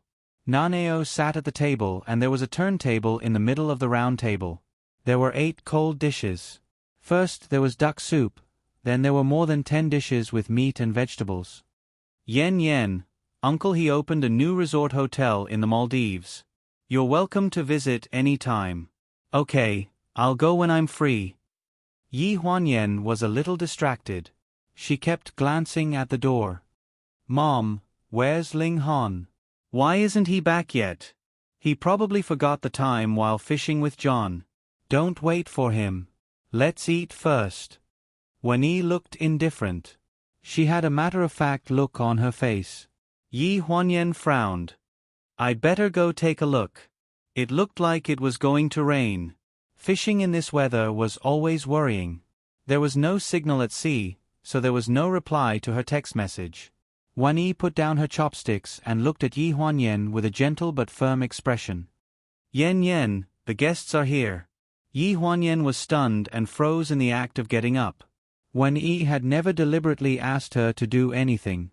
It was normal for her to leave early when she was accompanying guests. She had never been harsh. However, her attitude today was clearly a little tough. The reason was obvious. I'm not that hungry. Why don't you accompany me to the church, Sister Yen? A voice came from the opposite side of Yi Huanyan. It was He Xiaochuan. He had put down his chopsticks and looked at Yi Huanyan with a smile. Aunt Yi Huanyan, please do me a favor and ask Sister Yen to take me to the church first. Besides, my father and I are not guests. We are family. As soon as he said this, the atmosphere at the table became lively again. Everyone laughed. Uncle He laughed and scolded him. You little brat, you're always so playful. Yi Huanyan looked at Wenyi hesitantly. Wenyi smiled helplessly. Go ahead. If you're hungry, come back early for dinner. I'll leave the kitchen open for you. Coming out of the restaurant, they went around the small garden of the East Court. Yi Huanyan pointed to the top of a church in the south and said, The church is over there. Xiaochuan, go there yourself. If you can't find the way, ask someone. He Xiaochuan was 25 years old. He should be able to find the way. Yi Huanyan was just being polite. After all, He Xiaochuan wanted to help her. She could see that. Thank you for just now. I still have something to do, so I'll leave first. With that, she walked in the opposite direction.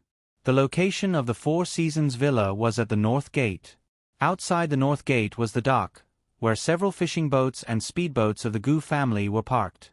After taking 2 steps, she heard a voice behind her. She was stunned. When she turned around, she saw He Xiaochuan following her. She was stunned. Xiaochuan, aren't you going to the church? Sister, where are you going? The dock at the North Gate. I'll go with you. No, I'll go find someone. Your ex-husband. A trace of displeasure appeared in He Xiaochuan's eyes. The man who left you on the island without any news for 5 years? Why are you still looking for him? The word ex-husband was very uncomfortable for Yi Huanyan. She frowned, and her voice turned cold. This is between me and him. He Xiaochuan's expression changed. He took a deep breath and lowered his head to look at the ground. When he raised his head again, he changed his clothes and said with a relaxed expression, Sis, don't misunderstand. I just feel that it's not worth it for you to suffer so much at his hands. I don't have any other intentions. I just wanted to give this to you, that's why I followed you. Yi Huanyan sighed in relief. He stretched out his clenched fist in front of her and said with a smile, Guess which hand it's in? It was a child's trick. Yi Huanyan had always liked children's games, so she was used to He Xiaochuan's childish behavior that did not match his age. Left hand. You guessed right. Sister, you're amazing. He Xiaochuan released his left hand. In his palm was a dark gray mechanical bird the size of a fingernail. It was flapping its wings. It looked very delicate and small. What's this? Yi Huanyan suddenly became interested and took 2 steps closer. He Chaochuan saw her coming closer and deliberately clenched his fist. When he released it, the little bird in his palm suddenly became bigger. It was the size of a knuckle and was still flapping its wings in his palm. I originally planned to give this to Naneo, but it was too small. I was afraid that he would swallow it, so I didn't dare to give it to him. So I'll give it to you. Sister, this was invented by a classmate of mine. He Chaochuan explained as he lowered his head and explained to Yi Huanyan, pinch it and it'll become a small bird. Pinch it again and the bird will become 1 size bigger. Pinch it again and it will become 1 size bigger. There are only 3 sizes in total. When it's the biggest, press this switch. He poked the bird's eye with his finger. Right here. Then almost instantly, the little bird that was the size of half a palm shrank back to the size of a fingernail. Yi Huanyan was indeed very interested in this gadget, but she was thinking about Ling Han's safety at the moment, so her mind was not on it. She only took a quick look at 2 of the gadgets, which could be considered as giving He Chaochuan face. After watching his demonstration, she was ready to leave. This is quite interesting, but don't move. The moment she raised her head, her voice was suddenly interrupted. At the same time, her left shoulder was pressed down by a hand. She was stunned and her body stiffened. What's wrong? Sister, there's a little bug in your hair. Don't move, I'll remove it for you. When she heard the word bug, Yi Huanyan's face paled. What bug? I think it's a little spider. Wait, don't be afraid. He Chaochuan's voice was very gentle. One of his hands was carefully fiddling with the bangs on his forehead. The unique smell of sunshine that belonged to a teenager filled the air. Yi Huanyan caught a glimpse of his toes moving towards her from the corner of her eye. Are you done? Yi Huanyan's tone returned to its usual calmness. Not yet. Wait a minute. I think it should be done. Yi Huanyan took a step back without a trace. At the same time, she raised her hand and flicked He Chaochuan's forehead. You want to take advantage of your sister? If I tell Uncle He, your ears will be twisted off, little brother Xiaochuan. She looked at him with a half smile. From this angle, He Chaochuan was just about to kiss her forehead.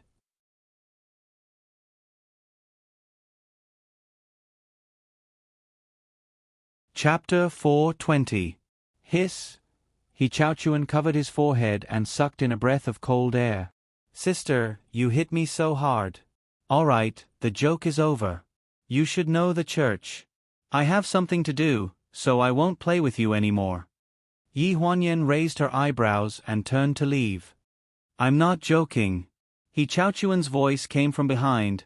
Sis, I'm serious. What are you serious about? You little brat. I'm 25 years old. I'm a few years past the legal age for marriage. I have my own company and house. I'm a rational man with an independent personality, sis. I didn't say you weren't. Yi Huanyan finally burst out laughing. She turned around helplessly. What are you trying to say? Seeing her laugh, He Chaochuan suddenly restrained his expression and looked at her seriously. Sis, be my girlfriend. I'm serious. Yi Huanyan stared at him blankly, then the corners of her mouth twitched. Stop joking. You know that I'm married. I have a son. You can get a divorce if you're married. It's fine if you have a son. Naneo and I will get along very well, don't you think? All right, stop. Yi Huanyan couldn't stand it anymore. Why was this little brat making fun of her when the elders were joking? Was there an end to it? I really have something to do. I don't have time to play with you. Go play with Naneo. With that, she walked towards the north gate. If one looked closely, one could see that she was in a hurry. After running a distance, Yi Huanyan covered her face and realized that her face was burning. She was already 32 years old. How could she blush when she heard a little brat say something on a whim? How shallow. The north gate was not far away. As soon as she walked out of the gate, she saw a familiar figure on a fishing boat in the distance. He was wearing a leather fishing jumpsuit. His hair was wet, giving him a mature charm. The closer she got to him, the more she could feel the masculine scent coming from him. Seeing that Yi Huanyan had arrived, Ling Han put down the fish in his hand and waved vigorously at her with a warm smile, just like 10 years ago. Yi Huanyan also waved her hand and smiled at him. Compared to little fresh meats, she still preferred the older uncle type. As for why she blushed when she heard He Chaochuan's unsure confession, it was probably because she had never heard anyone formally confess to her since she was young, and that awakened her maiden heart a little. She walked towards the beach with firm steps. Standing next to Ling Han was John, a fisherman who had lived on the island for many years. Later, he was hired by Gu Hang and Wan Yi to be a guard at the north gate of the villa. Despite his age, he still acted like an old urchin. At this moment, he seemed to be saying something to Ling Han, and he started laughing to himself. He even whistled loudly at Yi Huanyan. "John, your teeth are almost all falling out, and you're whistling at a woman. Don't you feel ashamed?" Yi Huanyan shouted at him. John spoke in fluent English. He was not angry when he heard that. Instead, he laughed out loud. "Dora, I told Leon again. If I were 20 years younger, I would definitely pursue you." Yi Huanyan laughed even more heartily. "I don't like the fishy smell on you. Even if you were 30 years younger, I wouldn't want you." John seemed a little dissatisfied when he heard that. He rubbed his chin and muttered to himself for a moment. Suddenly, he bent down and grabbed a big fish that was thrown on the boat. He directly stuffed it into Ling Han's fisherman overalls. Ling Han could not dodge in time. He staggered 2 steps and jumped off the fishing boat. It took him a lot of effort to shake the poor fish out. The fish struggled desperately on the beach, splashing sand all over Yi Huanyan. John's laughter came from the fishing boat. "Leon smells like fish now. Do you like it? Ha ha ha." Yi Huanyan glared at him, then jumped and climbed onto Ling Han's neck. She laughed and shouted at John, "I like it. He's my man.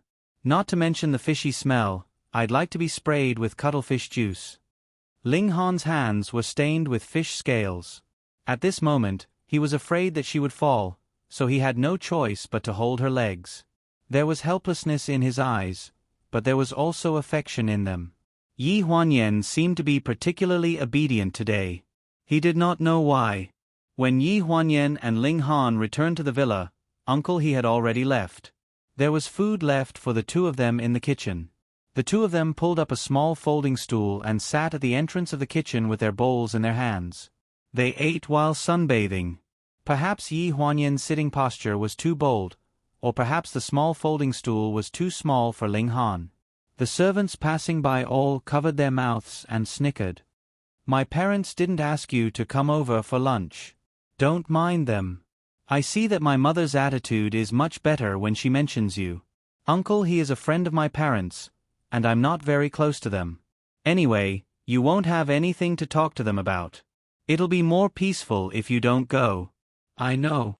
Ling Han's slender fingers held the edge of the bowl. He picked up a piece of pork rib and placed it in Yi Huanyan's bowl. The sun shone on his brows, and he narrowed his eyes slightly. He looked even more gentle. Yi Huanyan was a little restless. She bit her chopsticks and thought for a few seconds. "I'll look for you at your place tonight." Ling Han raised his brows. "Oh, why are you looking for me?" Yi Huanyan blushed. "You already know the answer." Ling Han put down the bowl and chopsticks and patted her head. "Wear more clothes when you come. Don't you usually ask me to wear less?" Yi Huanyan was a little puzzled. Ling Han had already stood up and leaned over to block her eyes from the sun. She could hear his breathing and his deep, seductive voice. "I prefer the feeling of taking my clothes off slowly." Even after he had walked far away, Yi Huanyan felt her blood rush to her head. That feeling of blood rushing to her veins did not go away for a long time. He was really an expert at flirting. Because Wan Yi had deliberately distracted Ling Han from the incident at noon, Yi Huanyan deliberately did not go to the East Court at dinner time. When Ji Xiaoye called, She also said that she had a headache and wanted to eat alone in the house. Ji Xiaoye lowered her voice over the phone. Yen Yen, are you angry with Mom because you didn't invite Ling Han for lunch? At a time like this, you can't go against your parents. Haven't you seen those stories where the more you go against your parents, the more they end up breaking up the couple? I didn't go against them previously. I went along with them in all sorts of ways, but didn't I still end up breaking up the couple? It seems that my mom needs to see my iron fist. Damn, aren't you childish? Iron fist? You're still talking about me? Aren't you childish? Let me interview you, Ji Xiaoye. Because of the kiss that my brother didn't kiss, you slept in separate rooms for 3 days, right? Didn't you pretend to be generous in the bamboo forest? How did you know? Ji Xiaoye raised her voice a few octaves, but the next second, she lowered it. I didn't tell you. Did Gu Xinian tell you? Do you think my brother will talk to me about his private life? I'm not a pervert. Then you. The villa is only so big, and the South Court and West Court are so close together. Do you think that the servants don't talk? I'm so free. Is it strange that I would listen to a few words of gossip? Damn.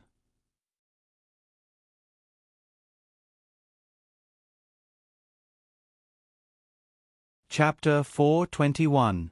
Through the phone, Yi Huanyan could imagine Ji Xiaoye blushing furiously on the other end of the line. Unfortunately, there was a table full of people, including her parents-in-law, so it was not good for her to lose her temper. She laughed and threw herself on the bed. Haha, hurry up and clean up your mess. My mom probably already knows that you and my brother are sleeping in separate rooms, so don't try to persuade my mom. I'm not going. Gu Nianji did not speak for a long time. When she spoke again, her tone was faint. You're really not coming? I said I'm not going. Dad just said that after dinner tonight, he would like Ling Han to have a chat with him in the fencing room. Damn. Yi Huanyan pursed her lips. Don't lie to me. Gu Ling had been a gold medal fencer when she was young. Her snow-white sword dance was airtight. If you lie, I'll give your brother away. Damn. She cursed in her heart. The fencing room was between the east and north gardens. It was built like a small gymnasium with sliding doors. It looked a little like a Japanese izakaya, but it was taller and had a much wider view. Yi Huanyan walked around, trying to find a place to hide, but found that the room was empty. There were only 4 walls. She heard the respectful voices of the servants talking to Gu Ling at the door. She also heard Ling Han thanking her. Yi Huanyan was quick-witted. She opened the closet and hid inside. Not long after, she heard footsteps outside. Have you practiced fencing before? It was Gu Ling's voice. It sounded a little different from usual. Yi Huanyan was stunned. For a moment, she could not tell what was different. I joined a club in university and practiced for a while. I'm probably showing off in front of an expert. Ling Han's voice was neither servile nor overbearing, but it was very respectful. Then, Yi Huanyan realized that Gu Ling's voice was different from usual. Gu Ming coldly snorted. Although he didn't say anything, this cold snort was enough to make people tremble in fear. She had been back for 6 years and had never heard Gu Heng speak in such a tone in front of her. There was a rustling sound outside, probably from someone putting on a protective suit. Yi Huanyan couldn't help but open a small gap in the closet and peek out from inside. Standing on the tatami were 2 men in white fencing sportswear. From their height, it was easy to tell that the man with his back facing Yi Huanyan was her father, Gu Heng. Ling Han stood 3 meters away with a helmet in his hand. He had a serious expression on his face. Uncle, please enlighten me. Because they were so close, Yi Huanyan accurately heard Gu Ming's cold snort, as if he was very contemptuous of the opponent in front of him. After putting on the helmet, the sword in his hand danced in the air, glittering with cold light. The light reflected on Yi Huanyan's face, scaring her so much that she couldn't help but cover her face. After getting into position, Yi Huanyan held the closet door with one hand, ready to rush out at any time. As long as she felt that the situation was not right, she would immediately shout, "Dad, don't kill him." For her sake, Gu Heng would at least spare Ling Han's life. There was the sound of swords colliding, and the battle began. Gu Heng's attack was very fierce. As soon as he attacked, he forced Ling Han back. What surprised Yi Huanyan was that although Ling Han was at a disadvantage, he was not beaten up badly. He maintained a state of only defending and not attacking. No matter how Gu Heng attacked, he was able to resolve it. This level was definitely not at the level where he had just joined a club in university. He was too humble. Yi Huanyan retracted her hand and obediently crouched in the closet to watch. Gu Heng seemed to be a little impatient. He swung his sword a few times to confuse Ling Han's vision, then instantly attacked from below. Fortunately, Ling Han reacted quickly and used his footwork to avoid this attack. However, he still couldn't avoid Gu Heng's sword from piercing through the right sleeve of his protective suit, instantly opening up a hole. Fencing was a very skillful competitive sport, but Gu Heng obviously learned how to fight, which was completely different from Ling Han's obvious method of stopping after a certain point. Yi Huanyan's heart jumped to her throat. She held the closet door again. From her angle, Gu Heng suddenly attacked the corner fiercely. Just as she was about to open the door, she suddenly heard an old and sorrowful voice. Yan Yan has been with you for more than 10 years, longer than she has been with us. You didn't take good care of her. Why should we, as parents, give you another chance? Do you know that if she had died 5 years ago, who would have given me and Wan Yi another chance? Yi Huanyan was stunned. Her hand that was holding the closet door suddenly froze. Ling Han was obviously distracted. With a clang, the long sword was knocked down and fell on the tatami with a muffled sound. Ling Han staggered and fell into a corner in a sorry state. Gu Heng's sword was pressed against his neck. He said coldly, "I have every reason to let this sword pass through here." The atmosphere was deadlocked. Ling Han was wearing a protective mask, and half of his body was blocked by Gu Heng. Yi Huanyan couldn't see his expression and movements. In this situation, it wasn't appropriate for her to appear, so she could only worry. After a while, Ling Han's voice sounded in the room. It was a little hoarse and weak. "I can't refute that. My daughter has been by your side for so many years. How did she treat you, and how did you treat her? If I wanted to investigate, I could find out all the details. Do you think that after knowing all this, I would still agree to let you take her away?" Gu Heng was very angry. His hand that held the sword trembled slightly. It was the pain and self-blame of a father who found out that his daughter had suffered so much but couldn't do anything about it. "It's because of me that she has suffered so much that no one in this world is more suitable than me to spend the rest of her life with her." Arrogant and conceited. Her injuries can only be healed by my guilt and my atonement. The shadow in her heart can only be illuminated by me. Uncle, I can't part with her. What if I insist that you leave? I believe that you have the ability to do so. But if you chase me away once, I can come back again. I still have half a lifetime to wait for her, to wait for you and Auntie's response. Unless you really stab me now. Do you think I don't dare?" Drops of blood dripped from his white clothes. The bright red color was eye-catching. It rolled onto the tatami and instantly soaked the mat, turning it into a dark and oppressive brown. Yi Huanyan's heart clenched. His body seemed to weigh 1,000 kilograms, and he couldn't move. His throat seemed to be blocked by something, and he couldn't speak. Ling Han, on the other hand, was very calm. He held the sword in his hand, and bright red blood flowed continuously. It was a ghastly sight. "You can kill me but not now. You can't let Yan Yan know. I'm afraid that she will be sad. Uncle, Auntie, and Xin Yan are now her few relatives. Compared to me, you are much more important to her."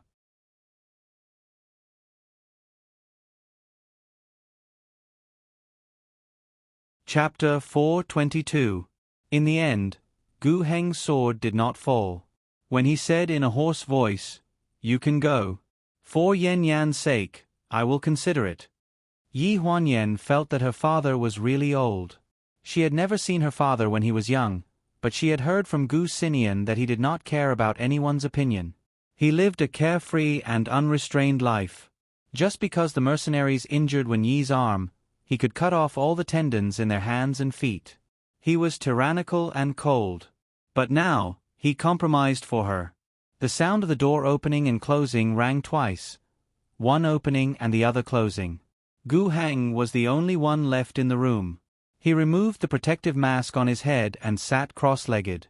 After a long time, he said in a low voice, "Yen Yen, isn't it stuffy in the closet?"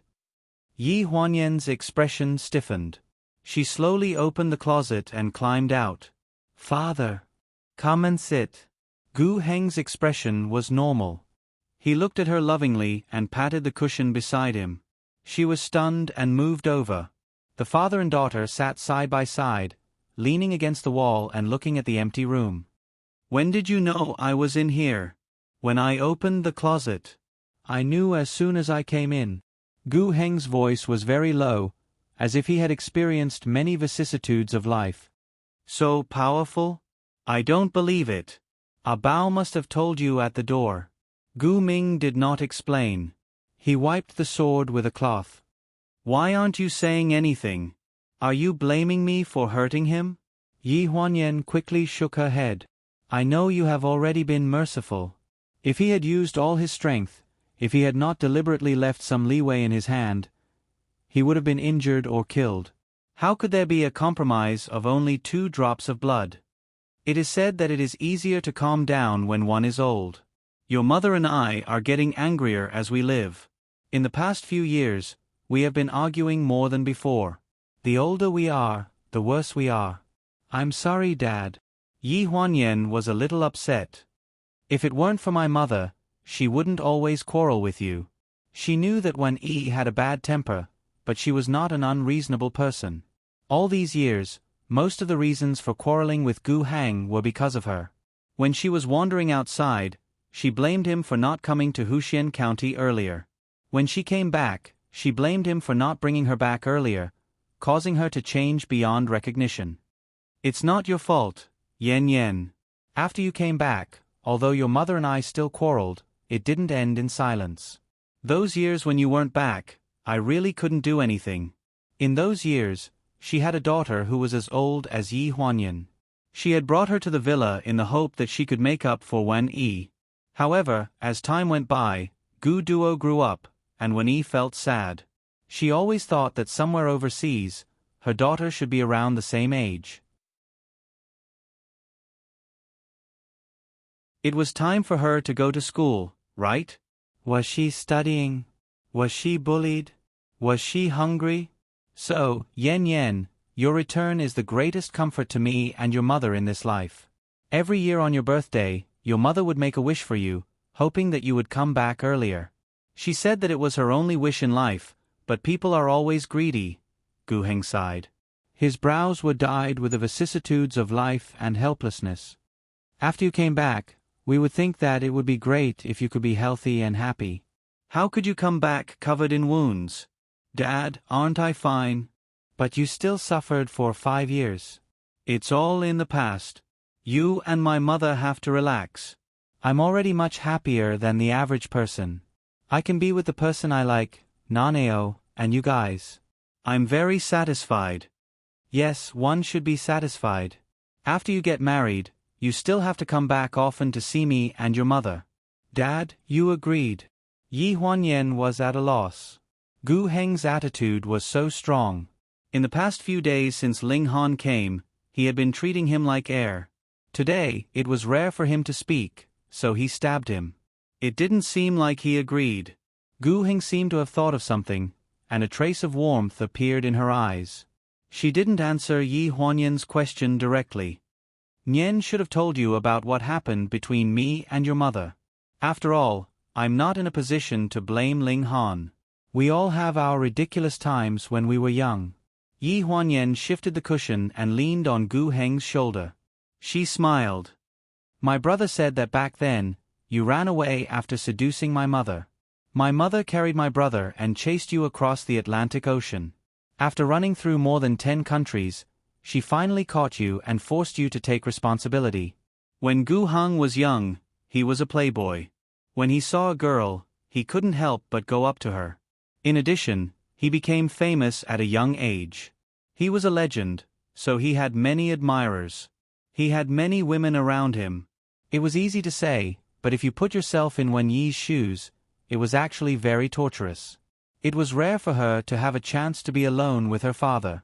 She listened to him talk about many interesting things from back then. There were even some that Wen Yi didn't know about. The two of them chatted for a long time as if they were exchanging secrets. After leaving the fencing room, Yi Huanyan ran to North Court. She started banging on the door. She couldn't wait to tell Ling Han the good news. The haze of the past few days had made them unhappy, and Gu Heng's understanding of him was undoubtedly a stimulant that could reinvigorate them. Ling Han, let me tell you, my father. The second half of Yi Huanyan's sentence was stuck in her throat when she saw the person who opened the door. She swallowed a mouthful of saliva. Why are you here? Why are you here? He Chaochuan was standing at the entrance wearing baggy pants and a striped t-shirt. He looked at her with a half-smile. I'm a guest. What's wrong with me staying here? Sis? Didn't Uncle He go back? Ji Xiaoye had made it very clear on the phone. My father went back, but that doesn't mean I went back. He Chaochuan opened the door. Aunt Gu asked me to stay here for a while. It just so happens that I can take photos of all the ancient buildings here. It'll make it easier for me to design the opera house. He stepped aside to let her in. What are you doing here so late at night? Come in. Yi Huanyan hesitated and stood at the door. Are you alone? He's in the bedroom. He's taking a shower. I think. Hey, where are you going? He Chaochuan's eyes followed Yi Huanyan's back view as she went upstairs. He couldn't stop her. The sound of running water in the bathroom washed away the bloodstains on the tiles. Ling Han looked at the wound on his shoulder. It wasn't too serious, and he had already bandaged it. After putting on a bathrobe, he turned off the tap and grabbed a towel to dry his hair before walking out of the bathroom. When he walked to the end of the bed, he frowned slightly. There was an obvious bulge in the bedsheets. When he saw the familiar gray coat on the sofa, the coldness in his eyes melted a little and was dyed with a layer of warmth. He quietly lifted a corner of the quilt and sat under it. Someone, who had been hiding under the quilt for a while, gasped for breath. She poked her head out from under the quilt against his chest. Her little face was red from the suffocation. She smiled and rubbed his chin. Are you surprised? How long have you been hiding? Don't you feel stuffy? Ling Han rubbed her head.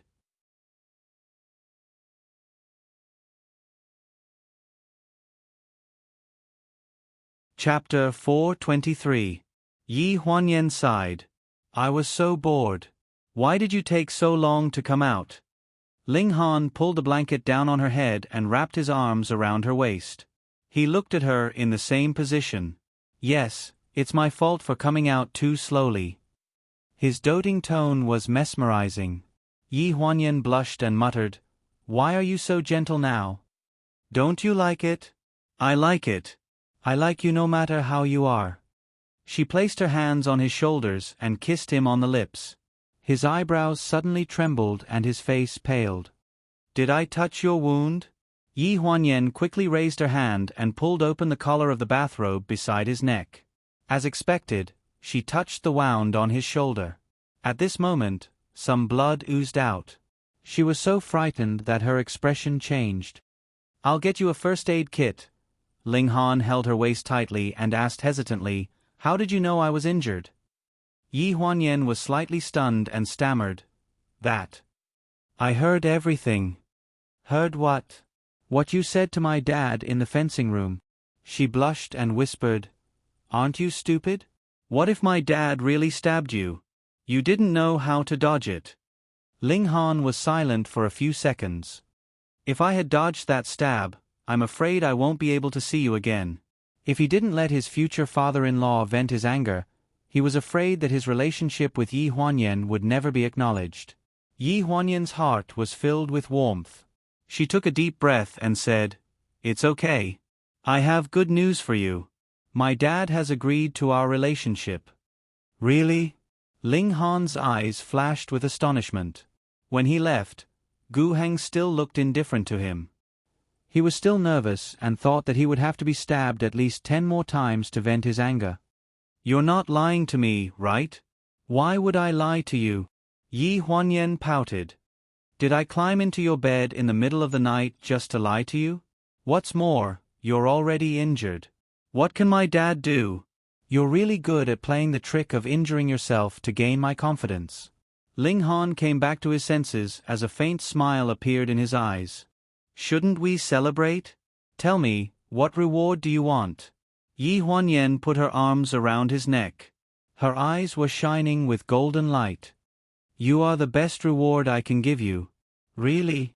Yi Huanyan blinked. "Then I'll reward myself to you." Ling Han's throat tightened when he felt a certain part of his body being rubbed.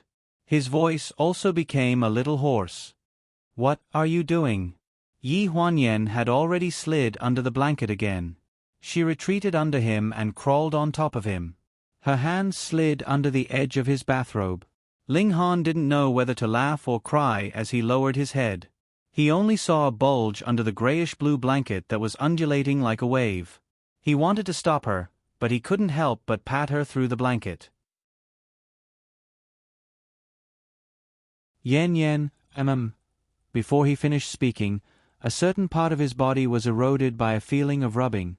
Her movements were a little clumsy, but it was very comfortable to the touch. Immediately, his body started to burn and the burning sensation spread throughout his body. Her hands moved a few times as if she had found the trick and became more familiar with it. He groaned and the veins on his forehead were faintly discernible. His slender and clean fingers grasped the blanket tightly. Amidst the chaos, the blanket covering her body slid to her side, revealing a face that was flushed red from either boredom or embarrassment. Her hands were moving up and down rhythmically, without sparing any effort. Yen. He grabbed the bedsheet under him and struggled to raise his body to look at her. His voice was hoarse as he called out her name. He seemed to be very impatient. Yi Huanyan blinked at him. "That's not all the reward." As she said that, she bent down and gently sucked on that burning spot, slowly sending it deeper. His hard body was wrapped in a soft, moist heat. Ling Han's entire body tensed up. His face flushed red and the veins on the back of his hand that was gripping the bedsheet popped out. He couldn't help but groan. She slowly inhaled and exhaled, a little clumsily. However, it was this clumsiness that made Ling Han even more excited. He propped up his upper body. His bloodshot eyes were filled with surprise as he stared blankly at the woman beneath him. This woman who was willing to give him a chance to start over no matter how much she had hurt him was kind and gentle. After an unknown amount of time, Yi Huanyan was still inhaling and exhaling calmly. She didn't realize that a certain person's body had reached its limit and urgently needed to speed up. "My mouth is so numb." She pulled back and touched her chin. She couldn't help but mutter. Ling Han's eyes lit up. He couldn't care less about her reward anymore. He flipped over and pressed her down. He used his knees to push her legs apart and drove straight in. He started to move roughly. She cried out in alarm. Her fine black hair scattered to the end of the bed, and her legs trembled in the air as he moved. Ah! His huge size made her feel a little pain. After the temporary pain disappeared, a numbness that seeped into her bones penetrated her entire body. It was like an electric current that ran through every nerve cell in her body. She hooked her arms around his neck and kissed him passionately. Their bodies intertwined and they almost merged into one. They reached the most passionate state and couldn't bear to part. They maintained this position for a long time. Both of them were in a sweaty state. They lay at the end of the bed in each other's arms and looked at the starry sky outside the window.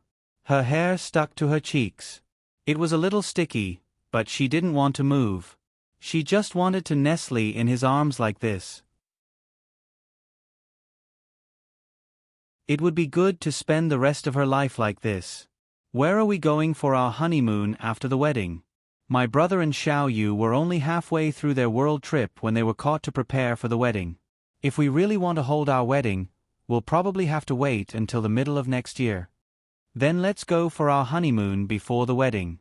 Ling Han brushed the hair away from her face. His voice was still full of lust. When your parents agree, we'll go for our honeymoon. Okay. Yi Huanyan blinked. She turned around and hugged his neck. Just as she was about to kiss him, she suddenly thought of something and said hesitantly, "But there's still the company. In half a month, Pleasure will be preparing for the annual meeting. After the new year, there will be all kinds of cocktail parties to attend. You should be very busy." "That's not important." When she heard this, Yi Huanyan was stunned. She lowered her head and snuggled into his arms. "That's great. It's great now." Ling Han patted her back. His voice was gentle and full of affection. "Go to sleep. When you fall asleep, I'll carry you to take a shower." He had pursued his career for more than 10 years. In the eyes of others, he was already at a strategically advantageous position. He was also young and had a successful career. However, when he really sat in this position, he realized that it was lonely at the top. No one could share the joy of his victory, and no one could share the sorrow of his failure. So, everything he did seemed to be meaningless. We can't change the world. Or rather, only a very few of us can change the world. So, our biggest pursuit is actually only a lifetime of happiness.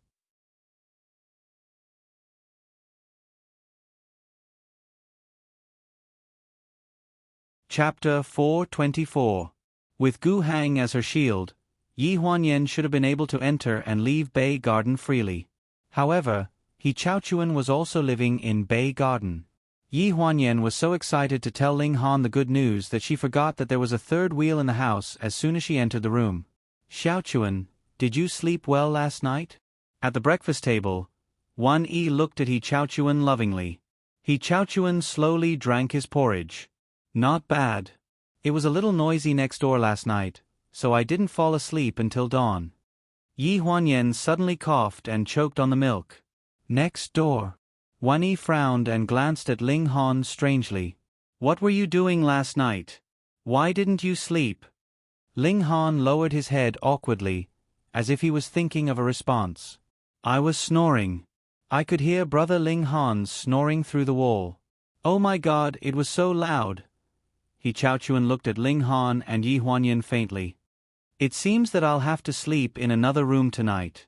Wan Yi didn't understand and glanced at Ling Han with disdain. "Why are you still snoring? Are you feeling unwell? There's a doctor in the villa. You should go for a checkup this afternoon." "Yes, I heard that he snores because of respiratory problems. Brother Ling Han should be in his 40s. All middle-aged men are like this."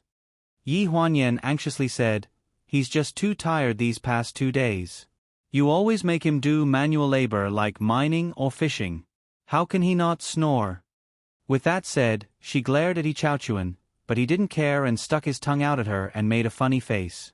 Ji Xiaoye had been holding back her laughter for a long time and couldn't hold it in anymore. She said meaningfully, "I don't think it's a respiratory problem.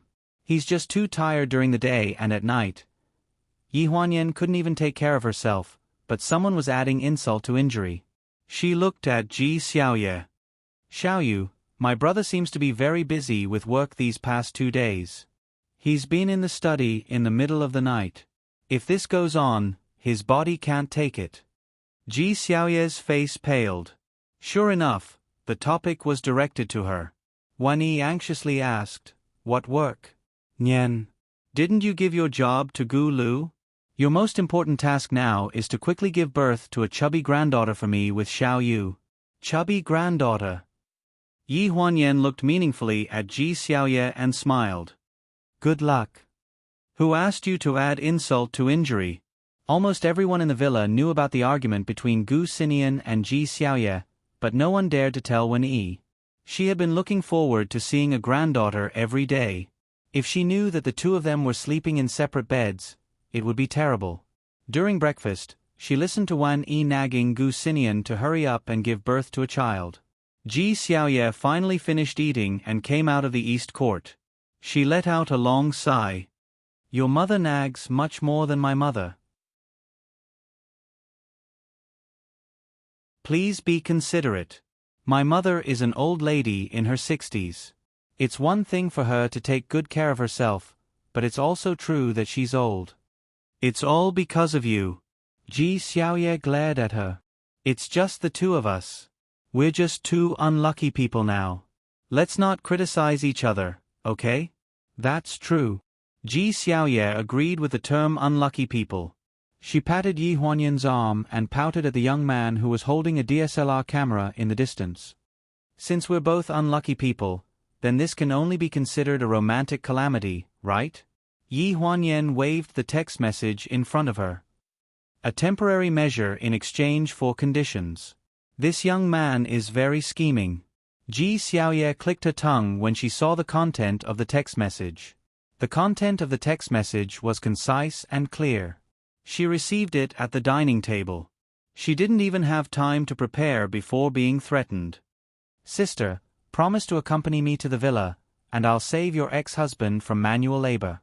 How about that? What if I don't agree? Then I can only guard the door of Bei Yuan every night to sleep. This little brat was full of tricks. Ji Xiaoye rubbed her chin and sighed. It's so good to be young. Threats and promises. If you hadn't met Ling Han, I'm afraid you'd have done it. Yi Huanyan rolled her eyes at her. That's what you're really thinking. Do you regret following my brother? Fine, pretend I didn't say anything. For the whole morning, after breakfast, she accompanied He Chaochuan to walk around the huge Four Seasons villa. He held a DSLR camera in his hand and kept taking pictures along the way. He would talk to her from time to time, but she would only reply perfunctorily and ignore him. Sister, look here. Yi Huanyan was leaning against a tree in a daze. When she heard the sound, she subconsciously looked up and saw He Chaochuan's camera pointing at her. With a click, he took a picture. She wanted to cover her face, but it was too late. Perfect. He Chaochuan smiled at her, showing his big white teeth. Sister, you look so cute when you're in a daze. I don't think it's appropriate to use the adjective cute for a 32-year-old woman. Yi Huanyan rolled her eyes at him. Then what adjectives do you like? Mature, charming, sexy. Stop, stop, stop. Aren't you taking pictures? Are you done? If you're done, go back for lunch. Hey, sister, are you still angry with me because of what happened this morning? I'm helping you. Helping me with what? You pulled me out to walk around with you to help me. What kind of brain do you youngsters have? Everything will be different if you think about it from a different perspective. Although you want to walk around with me, I can ask your ex-husband to come out with us in the afternoon. Isn't this a good thing for you? Yi Huanyan didn't believe that this little rascal would really help her. She only believed the threat at the end of the text message. As for the conditions of the exchange, she didn't believe it at all. Hearing this, she glanced at him perfunctorily. Is that so? Do you really have the ability? I'll wait and see. How could one allow Ling Han to accompany her? She couldn't wait to eat 3 meals a day separately from him, all right? Ever since Ling Han came to the villa, other than the 3 meals, she could only secretly go to the North Court to look for him at night. Seeing her legal husband acting like a thief, she was speechless. Sister, don't look down on youngsters. Young people of our generation are very trustworthy. I'll definitely do what I promised. He Chaochuan patted his chest and promised. When Yi Huanyan turned to look at him, he pressed the shutter and took a few more pictures. Then he smirked at her.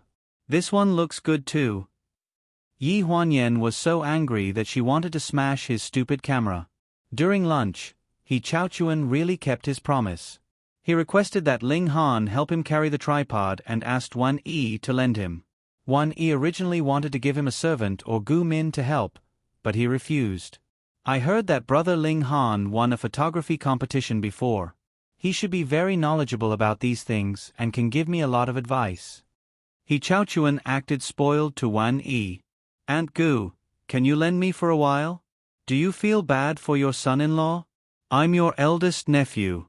You watched me grow up. Yi Huanyan only felt goosebumps all over her body.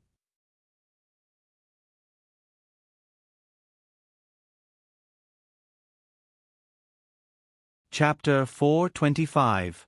He Chaochuan's coquettishness obviously hit Wen Yi's maternal instincts, and she agreed without hesitation. She even reminded Ling Han not to be lazy and to help him carry the things. Her tone was no different from that of a servant. Yi Huanyan was a little angry. She originally wanted to help say a few words, but was stopped by Ling Han. After lunch, the sky was clear and the air was cool. The Four Seasons Villa's sycamore leaves fluttered in the wind, sprinkling the ground with a golden yellow color. Walking on the road was like stepping on a golden blanket, as if they were in paradise. This position is pretty good. Let's take a picture here. Brother Ling Han, come over and help me take a picture. A tripod was placed in the center of Sycamore Avenue. Ling Han stood behind the tripod and leaned over slightly. His photography skills were very professional. He Chaochuan was wearing a black hoodie, blue cropped jeans, and a pair of white shoes. He looked youthful and energetic. Just as he was about to press the shutter, the guy suddenly made a pause gesture. That, Brother Ling Han, you can take the picture later. After saying that, he suddenly ran out of the camera and pulled Yi Huanyan over. He put his arm around her shoulders and smiled at the camera. Take the picture, Brother Ling Han. Ling Han's hand that was holding the shutter tightened, and his eyes turned cold. Yi Huanyan was obviously struggling. She glared at He Chaochuan unhappily. What are you doing? Sis, it's just taking a picture. Let's go back and show it to Aunt Gu. You don't want me to go back and talk nonsense, right? Yi Huanyan was angry, but she couldn't do anything about it. Brother Ling Han, you can start taking the picture. He Chaochuan's voice came from afar. Ling Han took a deep breath. His gaze was deep as he said in a deep voice, "It's done." As soon as she heard this, Yi Huanyan hurriedly broke free and ran towards Ling Han. After that, she kept her distance from He Chaochuan as if she was guarding against a thief. Fortunately, other than Wutong Avenue, He Chaochuan was seriously taking photos of the architecture and landscape layout. In the end, he could barely take care of the two of them. He removed the DSLR from the tripod alone and squatted in front of the church to take photos for a long time. Under the setting sun, Yi Huanyan leaned against Ling Han, sitting on the recliner in front of the church. Behind them was the Phoenix Tree Avenue. Golden leaves fell on her shoulders, and the autumn wind raised a chill. Ling Han wrapped his jacket around her shoulders. Ling Han, don't mind her. Uncle, he has a good relationship with my parents. Xiaochuan is not a bad person. She's just joking. Am I such a narrow-minded person in your eyes? You don't mind? Yi Huanyan's expression changed slightly, and two bumps appeared on her cheeks. If I say that I don't mind, will you think that I don't care about you? Ling Han suddenly asked. Ha! She was stunned. Actually, I do mind, but I don't mind anything else. I mind that he knows how to express his feelings to the person he likes at such a young age. When I was his age, I didn't manage my emotions well. I liked someone for so many years, but I never said it out loud. When we first met, I was about his age. Ling Han's voice mixed with the sound of leaves rustling in the wind, inexplicably added a bit of charm. Yi Huanyan blushed and whispered, "When did you become so good at talking?" Does this count as being good at talking? Yes. Yi Huanyan leaned on his shoulder with a red face and looked at the setting sun in the distance. The DSLR in the distance was tilted 2 inches, and the scene under the parasol tree was captured. The evening clouds were as beautiful as a painting. He Chaochuan stayed in the villa for the next week to take pictures. Every day, he played the role of a big light bulb between Yi Huanyan and Ling Han. From time to time, he would show enthusiasm to Yi Huanyan and turn into a rose or robot bird. Yi Huanyan ignored him, but he never got tired of it. Ling Han didn't seem to have any reaction to his actions, at least in Yi Huanyan's opinion. The man who used to be a little energetic now seemed to be a different person. She didn't know whether it was because he trusted her or because he changed his personality. On the coastal highlands, when Yi wrapped her coat tightly and frowned at the group of people playing on the beach, Gu Hang, who was standing beside her, put his arm around her shoulder and said in a warm voice, it's out of your expectations, isn't it? Xiaochuan's appearance didn't affect the relationship between the two of them. Ling Han also looked very calm and didn't have the same situation as the previous investigation. Wan Yi snorted. Who knows? Maybe it's just because he doesn't dare to do anything in the villa. You know the information we found. This guy will go crazy just because Yen Yen has a little contact with a man. It's fine if that singer is his first love, but he was even jealous of Xin Yen. This kind of person is too narrow-minded.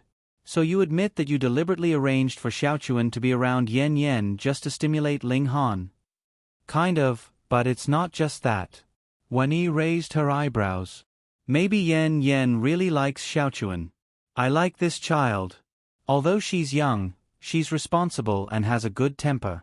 Okay, the wind is blowing. They're going to have a barbecue on the beach tonight. Let's not join in the fun. Let's go back. Gu Hang hugged his wife, who was old but liked to throw tantrums like a child, and left the beach. Not long after, smoke rose from the beach. The suggestion of the barbecue on the beach was proposed by He Xiaochuan. He lived in the Four Seasons villa all day long and somehow heard about the quarrel between Gu Xinian and Ji Xiaoye. So he mentioned it to Yi Huanyan, saying that he wanted to mediate. Although Yi Huanyan didn't believe that he had the ability to completely resolve the knot in Ji Xiaoye's heart, she was treating a dead horse as a living one. Bringing the couple out for some fresh air could also liven up the gloomy atmosphere at the dining table and change the mood. The sky gradually darkened, and the three men were busy in front of the stove. Yi Huanyan and Ji Xiaoye sat on a woolen blanket with their coats wrapped around them. There was a bonfire in front of them. If my mom still doesn't agree, I plan to find a time to leave with Ling Han first. Don't, I want to leave too. If you leave, wouldn't I be walking into the muzzle of a gun if I leave too? Why are you leaving too? Is there something going on with Feng Shang? There's something going on, but it's also because my mom is rushing me too much. I'm a little feeling annoyed. Yi Huanyan finished the sentence. Ji Xiaoye was slightly stunned. It's not that I find mom annoying. I don't mean anything by it. I just feel that I've been living a comfortable life for a long time, and I want to go back to work.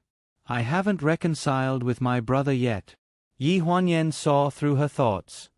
You don't want to go back to work. You want to avoid my brother, right? I'm not. Ji Xiaoye suddenly raised her head, as if she wanted to argue with all her might. Her gaze was exceptionally firm. The light of the fire reflected in her eyes, burning brightly.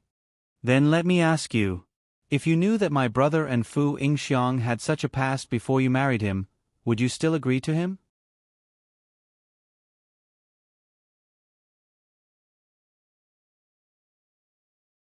Chapter 426. Ji Xiaoye was stunned. She frowned and said, Why do you ask? I agreed to marry him not because of anyone else, but because I want to be with him. Yi Huanyan smiled. Don't you know everything? You say so many things, but it doesn't seem to be the case. Are you angry with my brother, or are you angry with yourself? Ji Xiaoye fell silent. Her eyes, which were shining with confidence, dimmed. You're right. I'm angry with myself. I'm not jealous of Fu Yingxiang. Saying this may seem like I'm taking pleasure in her misfortune, but although I'm not jealous of her, I feel very upset. Back then, I also pestered Gu Xinian for a long time. At first, he didn't intend to accept me at all. I'm also not his type at all. But because of a freak combination of factors, this opportunity was given to me in the end. So when I saw them in the bamboo forest that day, for a moment, I actually felt that your brother had loved her before. Maybe he didn't even realize it himself. Those years when he lost Su Ku and their child were the lowest points in Gu Xinian's life. During that time, he couldn't walk out of the shadow. So he didn't talk about relationships and focused on his career. Fu Yingxiang also didn't rush him. She waited silently.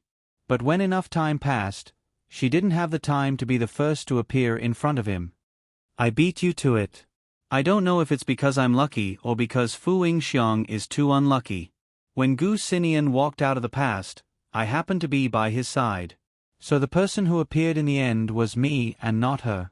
But what if I didn't appear in the beginning? If Fu Yingxiang's family didn't meet with any mishaps, perhaps she and Gu Xinian would have been looking for you in Lan River. When it came to love, it was really about fate. No matter how early you came, how long you stayed with him, or how much you gave, it was not as good as the moment he opened his heart. The moment he opened his eyes, a smile entered his line of sight. Yi Huanyan frowned. After calming himself down, he decided not to follow her train of thought. Your logic is wrong. According to what you said, after my brother walked out of the shadows, he would fall in love with whoever was by his side. Then what kind of person would my brother be? Not just anyone can do it. Ji Xiaoye fiddled with the bonfire in a muffled voice. But Fu Yingxiang can. And if she's with Gu Xinian, she'll also be very happy. Actually, I'm not irreplaceable. I just can't do anything about this fact. Yi Huanyan's heart ached at her words. Finally, she glared at her and said, You're asking for it. People were always greedy. When they didn't have something, they would think that it would be great if they had it. After they had it, they would think that it would be great if the thing they had was perfect. But what exactly was perfection? Perhaps no one could say for sure. The chicken wings are ready. Come and eat. He Chaochuan's voice pierced through the night, accompanied by the crackling of the bonfire. The entire beach was filled with smoke. Do you drink, sis? While speaking, he had already walked over with a plate of chicken wings and 2 bottles of beer in his other hand. He sat down on the woolen blanket. It's so hot here. Yi Huanyan rolled her eyes at him. Young man, I think you're just full of fire. It's really hot. You're sitting so close to the bonfire. Aren't you afraid that your clothes will be burned? Why don't you go swimming in the sea? Ji Xiaoye was in a bad mood, so she interrupted in a bad mood. She snatched the beer from his hand. Just nice to cool off the fire. Okay. As soon as he finished speaking, a white porcelain plate was stuffed into Yi Huanyan's hand. It was filled with fragrant chicken wings. The young man beside her took off his hoodie and threw it on the blanket.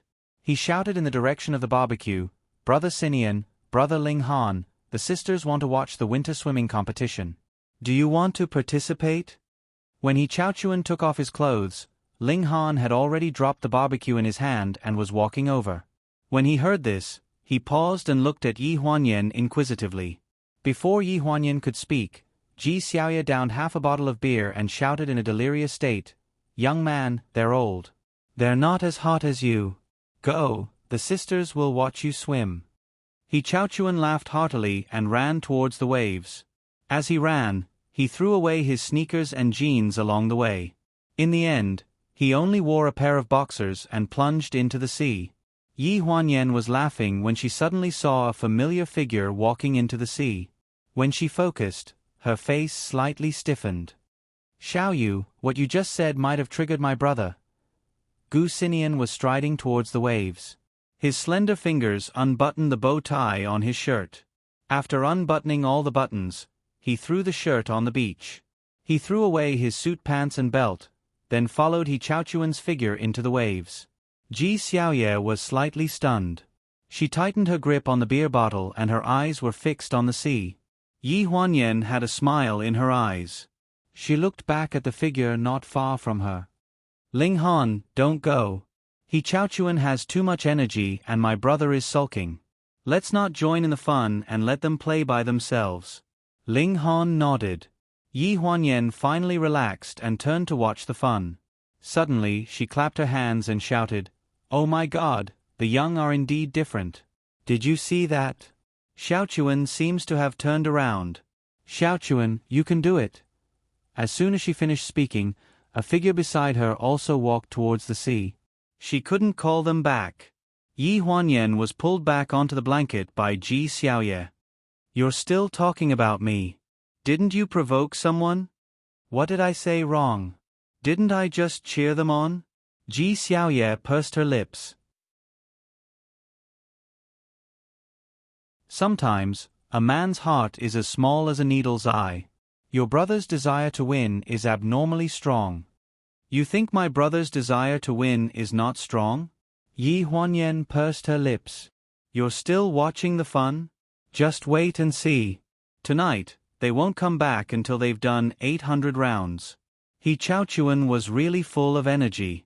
After all, he was a young man in his early 20s. His body had an endless amount of energy. Gu Xinian, on the other hand, was holding his breath. He was angry that his wife had inexplicably neglected him for half a month. He had to win this competition to vent his anger. Ling Han was aiming for He Chaochuan. He had to prove to Yi Huanyan that physical strength had nothing to do with age. Instead, it was related to life experience. In short, the three of them had their own ulterior motives. They bobbed up and down on the sea, back and forth, looking like they wouldn't stop until they were dead. In the end, He Chaochuan lay on the beach. He was so tired that he was about to vomit. He waved his hands and said, "Brothers, I can't swim anymore. You guys continue. I'm tired. I'm going back to sleep." Ling Han and Gu Xinian were left paralyzed on the beach. Half of their bodies were still submerged in the water. A wave could drown the two of them, but neither of them had the strength to go ashore.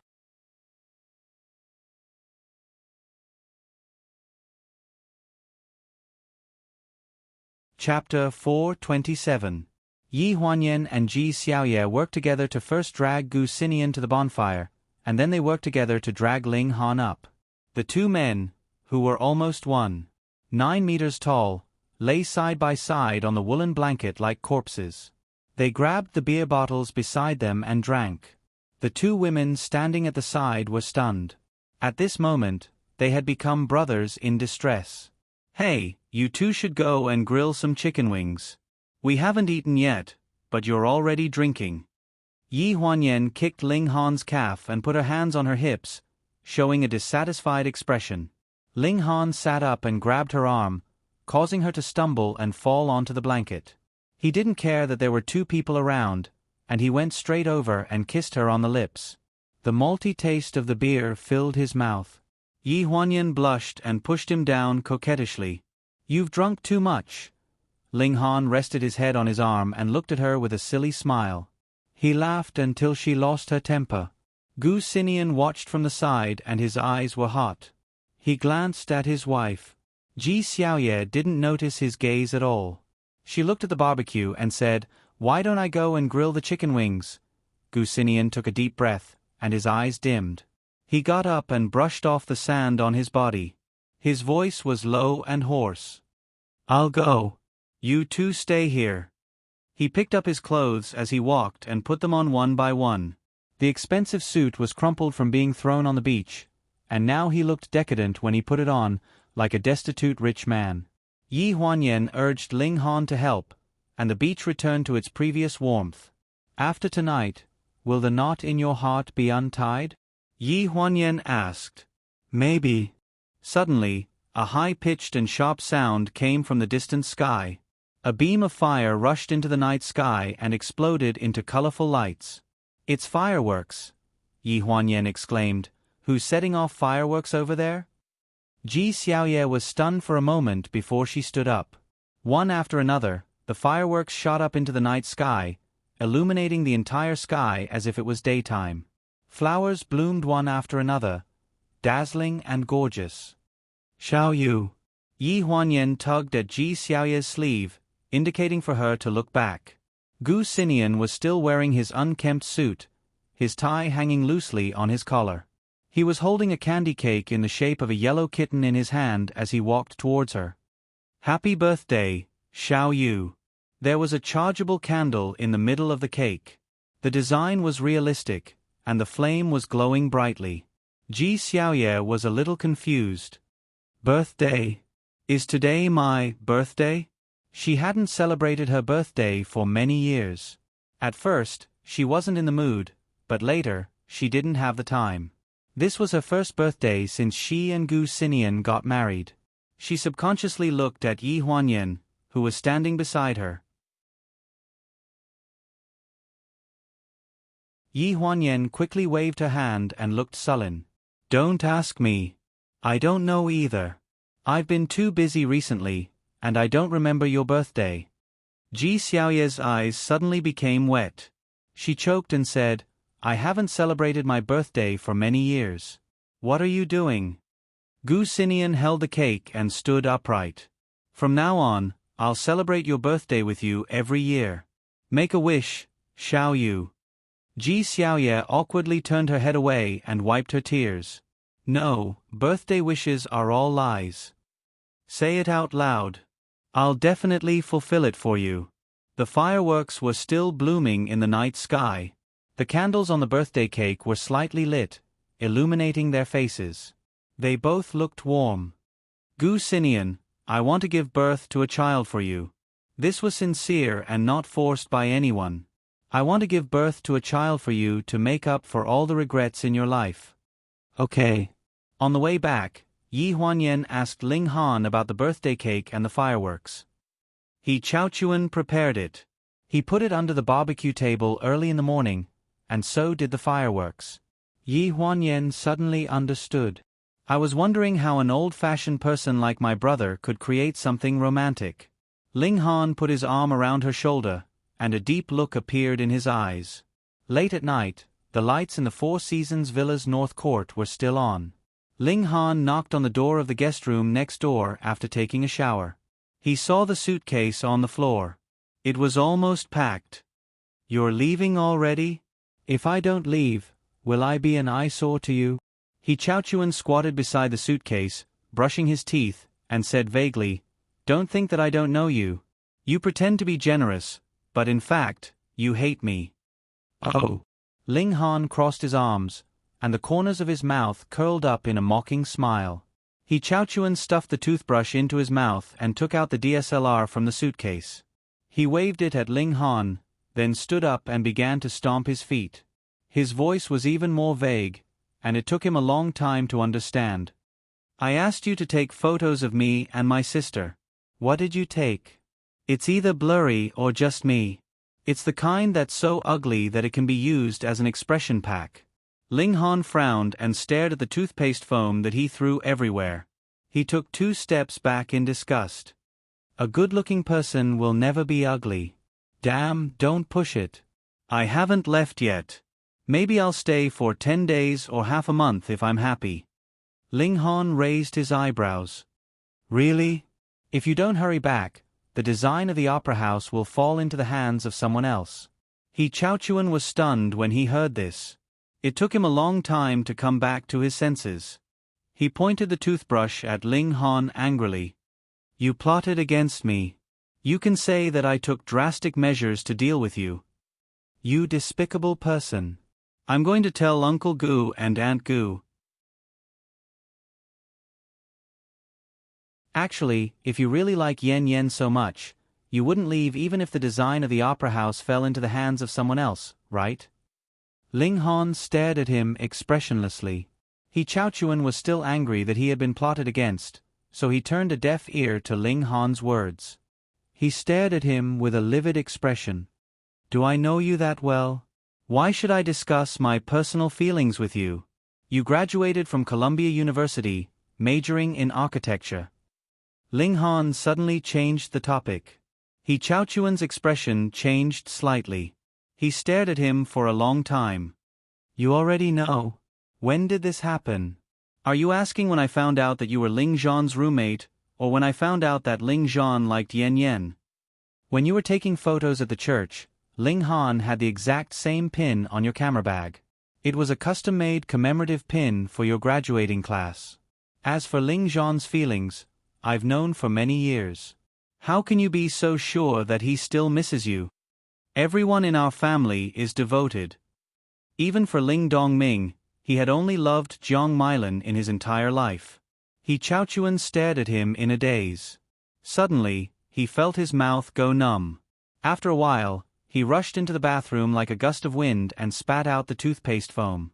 When he came out again, his face was clean and his eyes were more serious. Okay, I admit that I came to check on Zhan's behalf. When I was in college, I knew that he had a woman he liked for a long time. Later, I found out that this woman was actually Sister Yen Yen. I wanted to help him see if he still had a chance. You want to try it yourself? Can't I?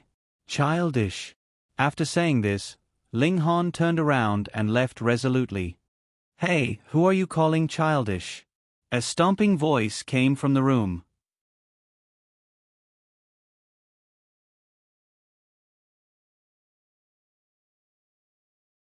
Chapter 428. When He Chaochuan left, apart from the two elders, a large group of people from the Gu family sent him off to the pier. He pulled an 18-inch suitcase and carried a backpack. Just like when he first arrived, he was confident and unrestrained. When he smiled, his dimples were revealed. Sister, I'm leaving. If you regret it, feel free to contact me. I'll immediately bring the betrothal gifts and a matchmaker to the mountain villa. I'll bring you a palanquin with 8 people to marry you. Yi Huanyan punched him on the shoulder. You don't have any other skills other than talking nonsense. Be careful that you won't be single in the future. He pretended to be in pain and squatted down with a hand on his chest. I'm hurt. Heart disease. It hurts so much. I can't walk. Quick, call the ambulance. Everyone laughed. Yi Huanyan lifted his leg and kicked him.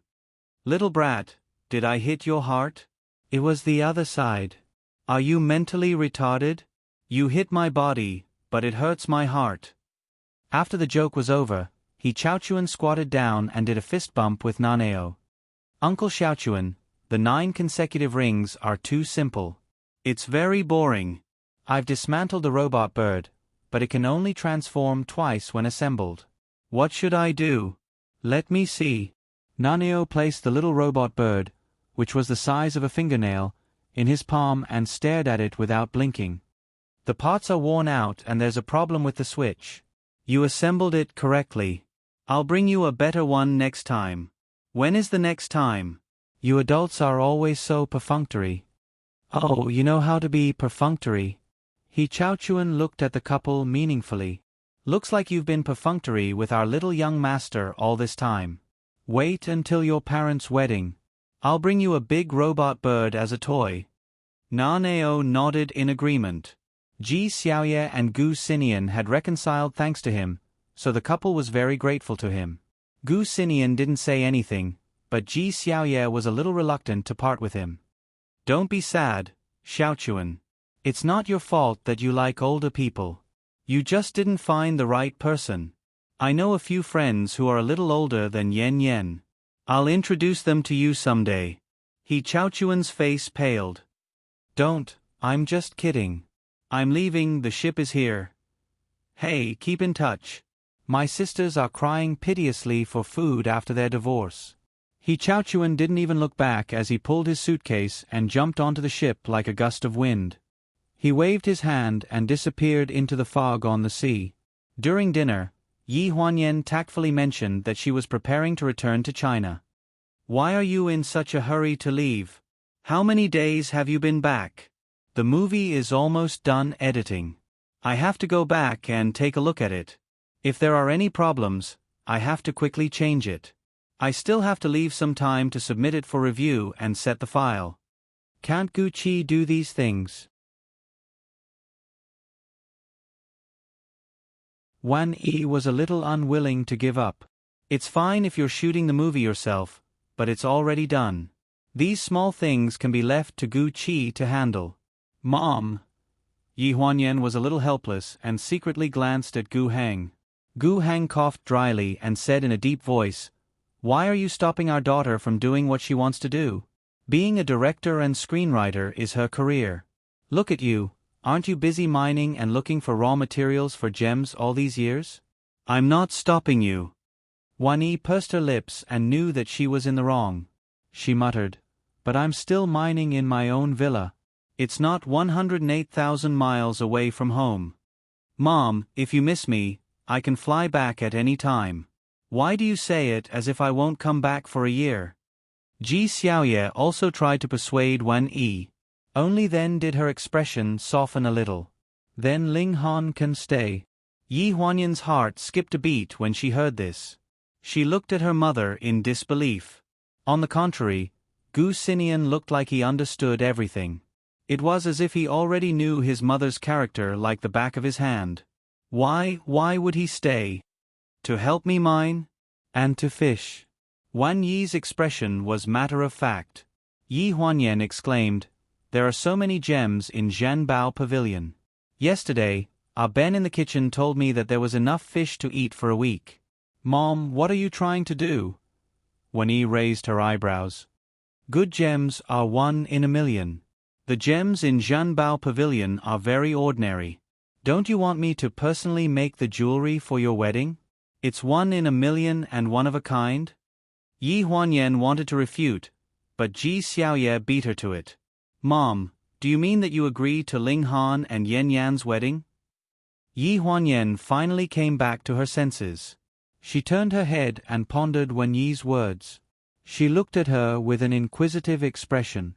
"Mom." Wan Yi pursed her lips and looked indifferent. "I didn't say that. I still need to think about it for a while. But since you're in such a hurry to leave, I'm sure you won't be able to find the gems and I won't be able to eat the fish. I won't consider it. Look for it. He'll stay to look for it with you. I'll stay too." Yi Huanyan instantly put on a smile. She eagerly picked up a piece of braised fish and put it into Wan Yi's bowl. "Mom, eat more fish. It's good for your skin." Wan Yi's sudden change in attitude had a lot to do with Gu Heng.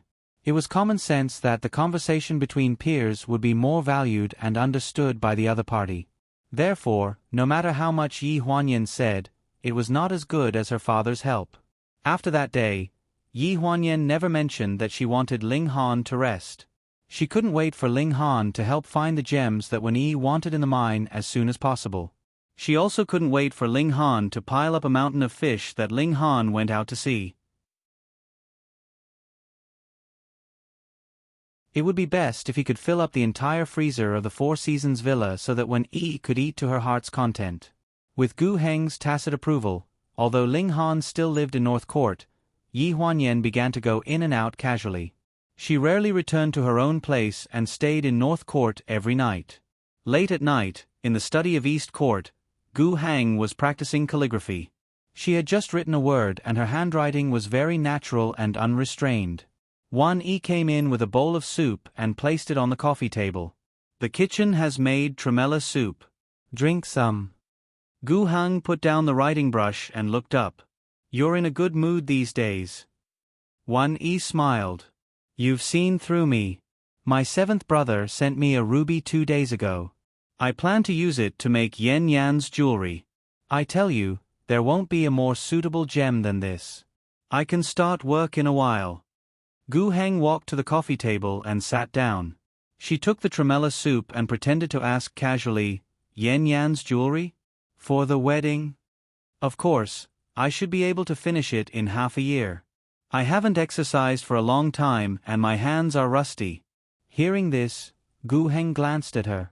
"Since you found a suitable gem, why do you still let Ling Han go to the mine?" Wan Yi's face changed and she was choked. After a while, she straightened her neck and said, "Isn't it because I want to see if I can find a better gem? If there were any gems in the mine, they would have been dug out by you in the past 10 years. Gu Heng glanced at her as if she knew what she was thinking. "You want Yan Yan to stay in the villa with him for a while.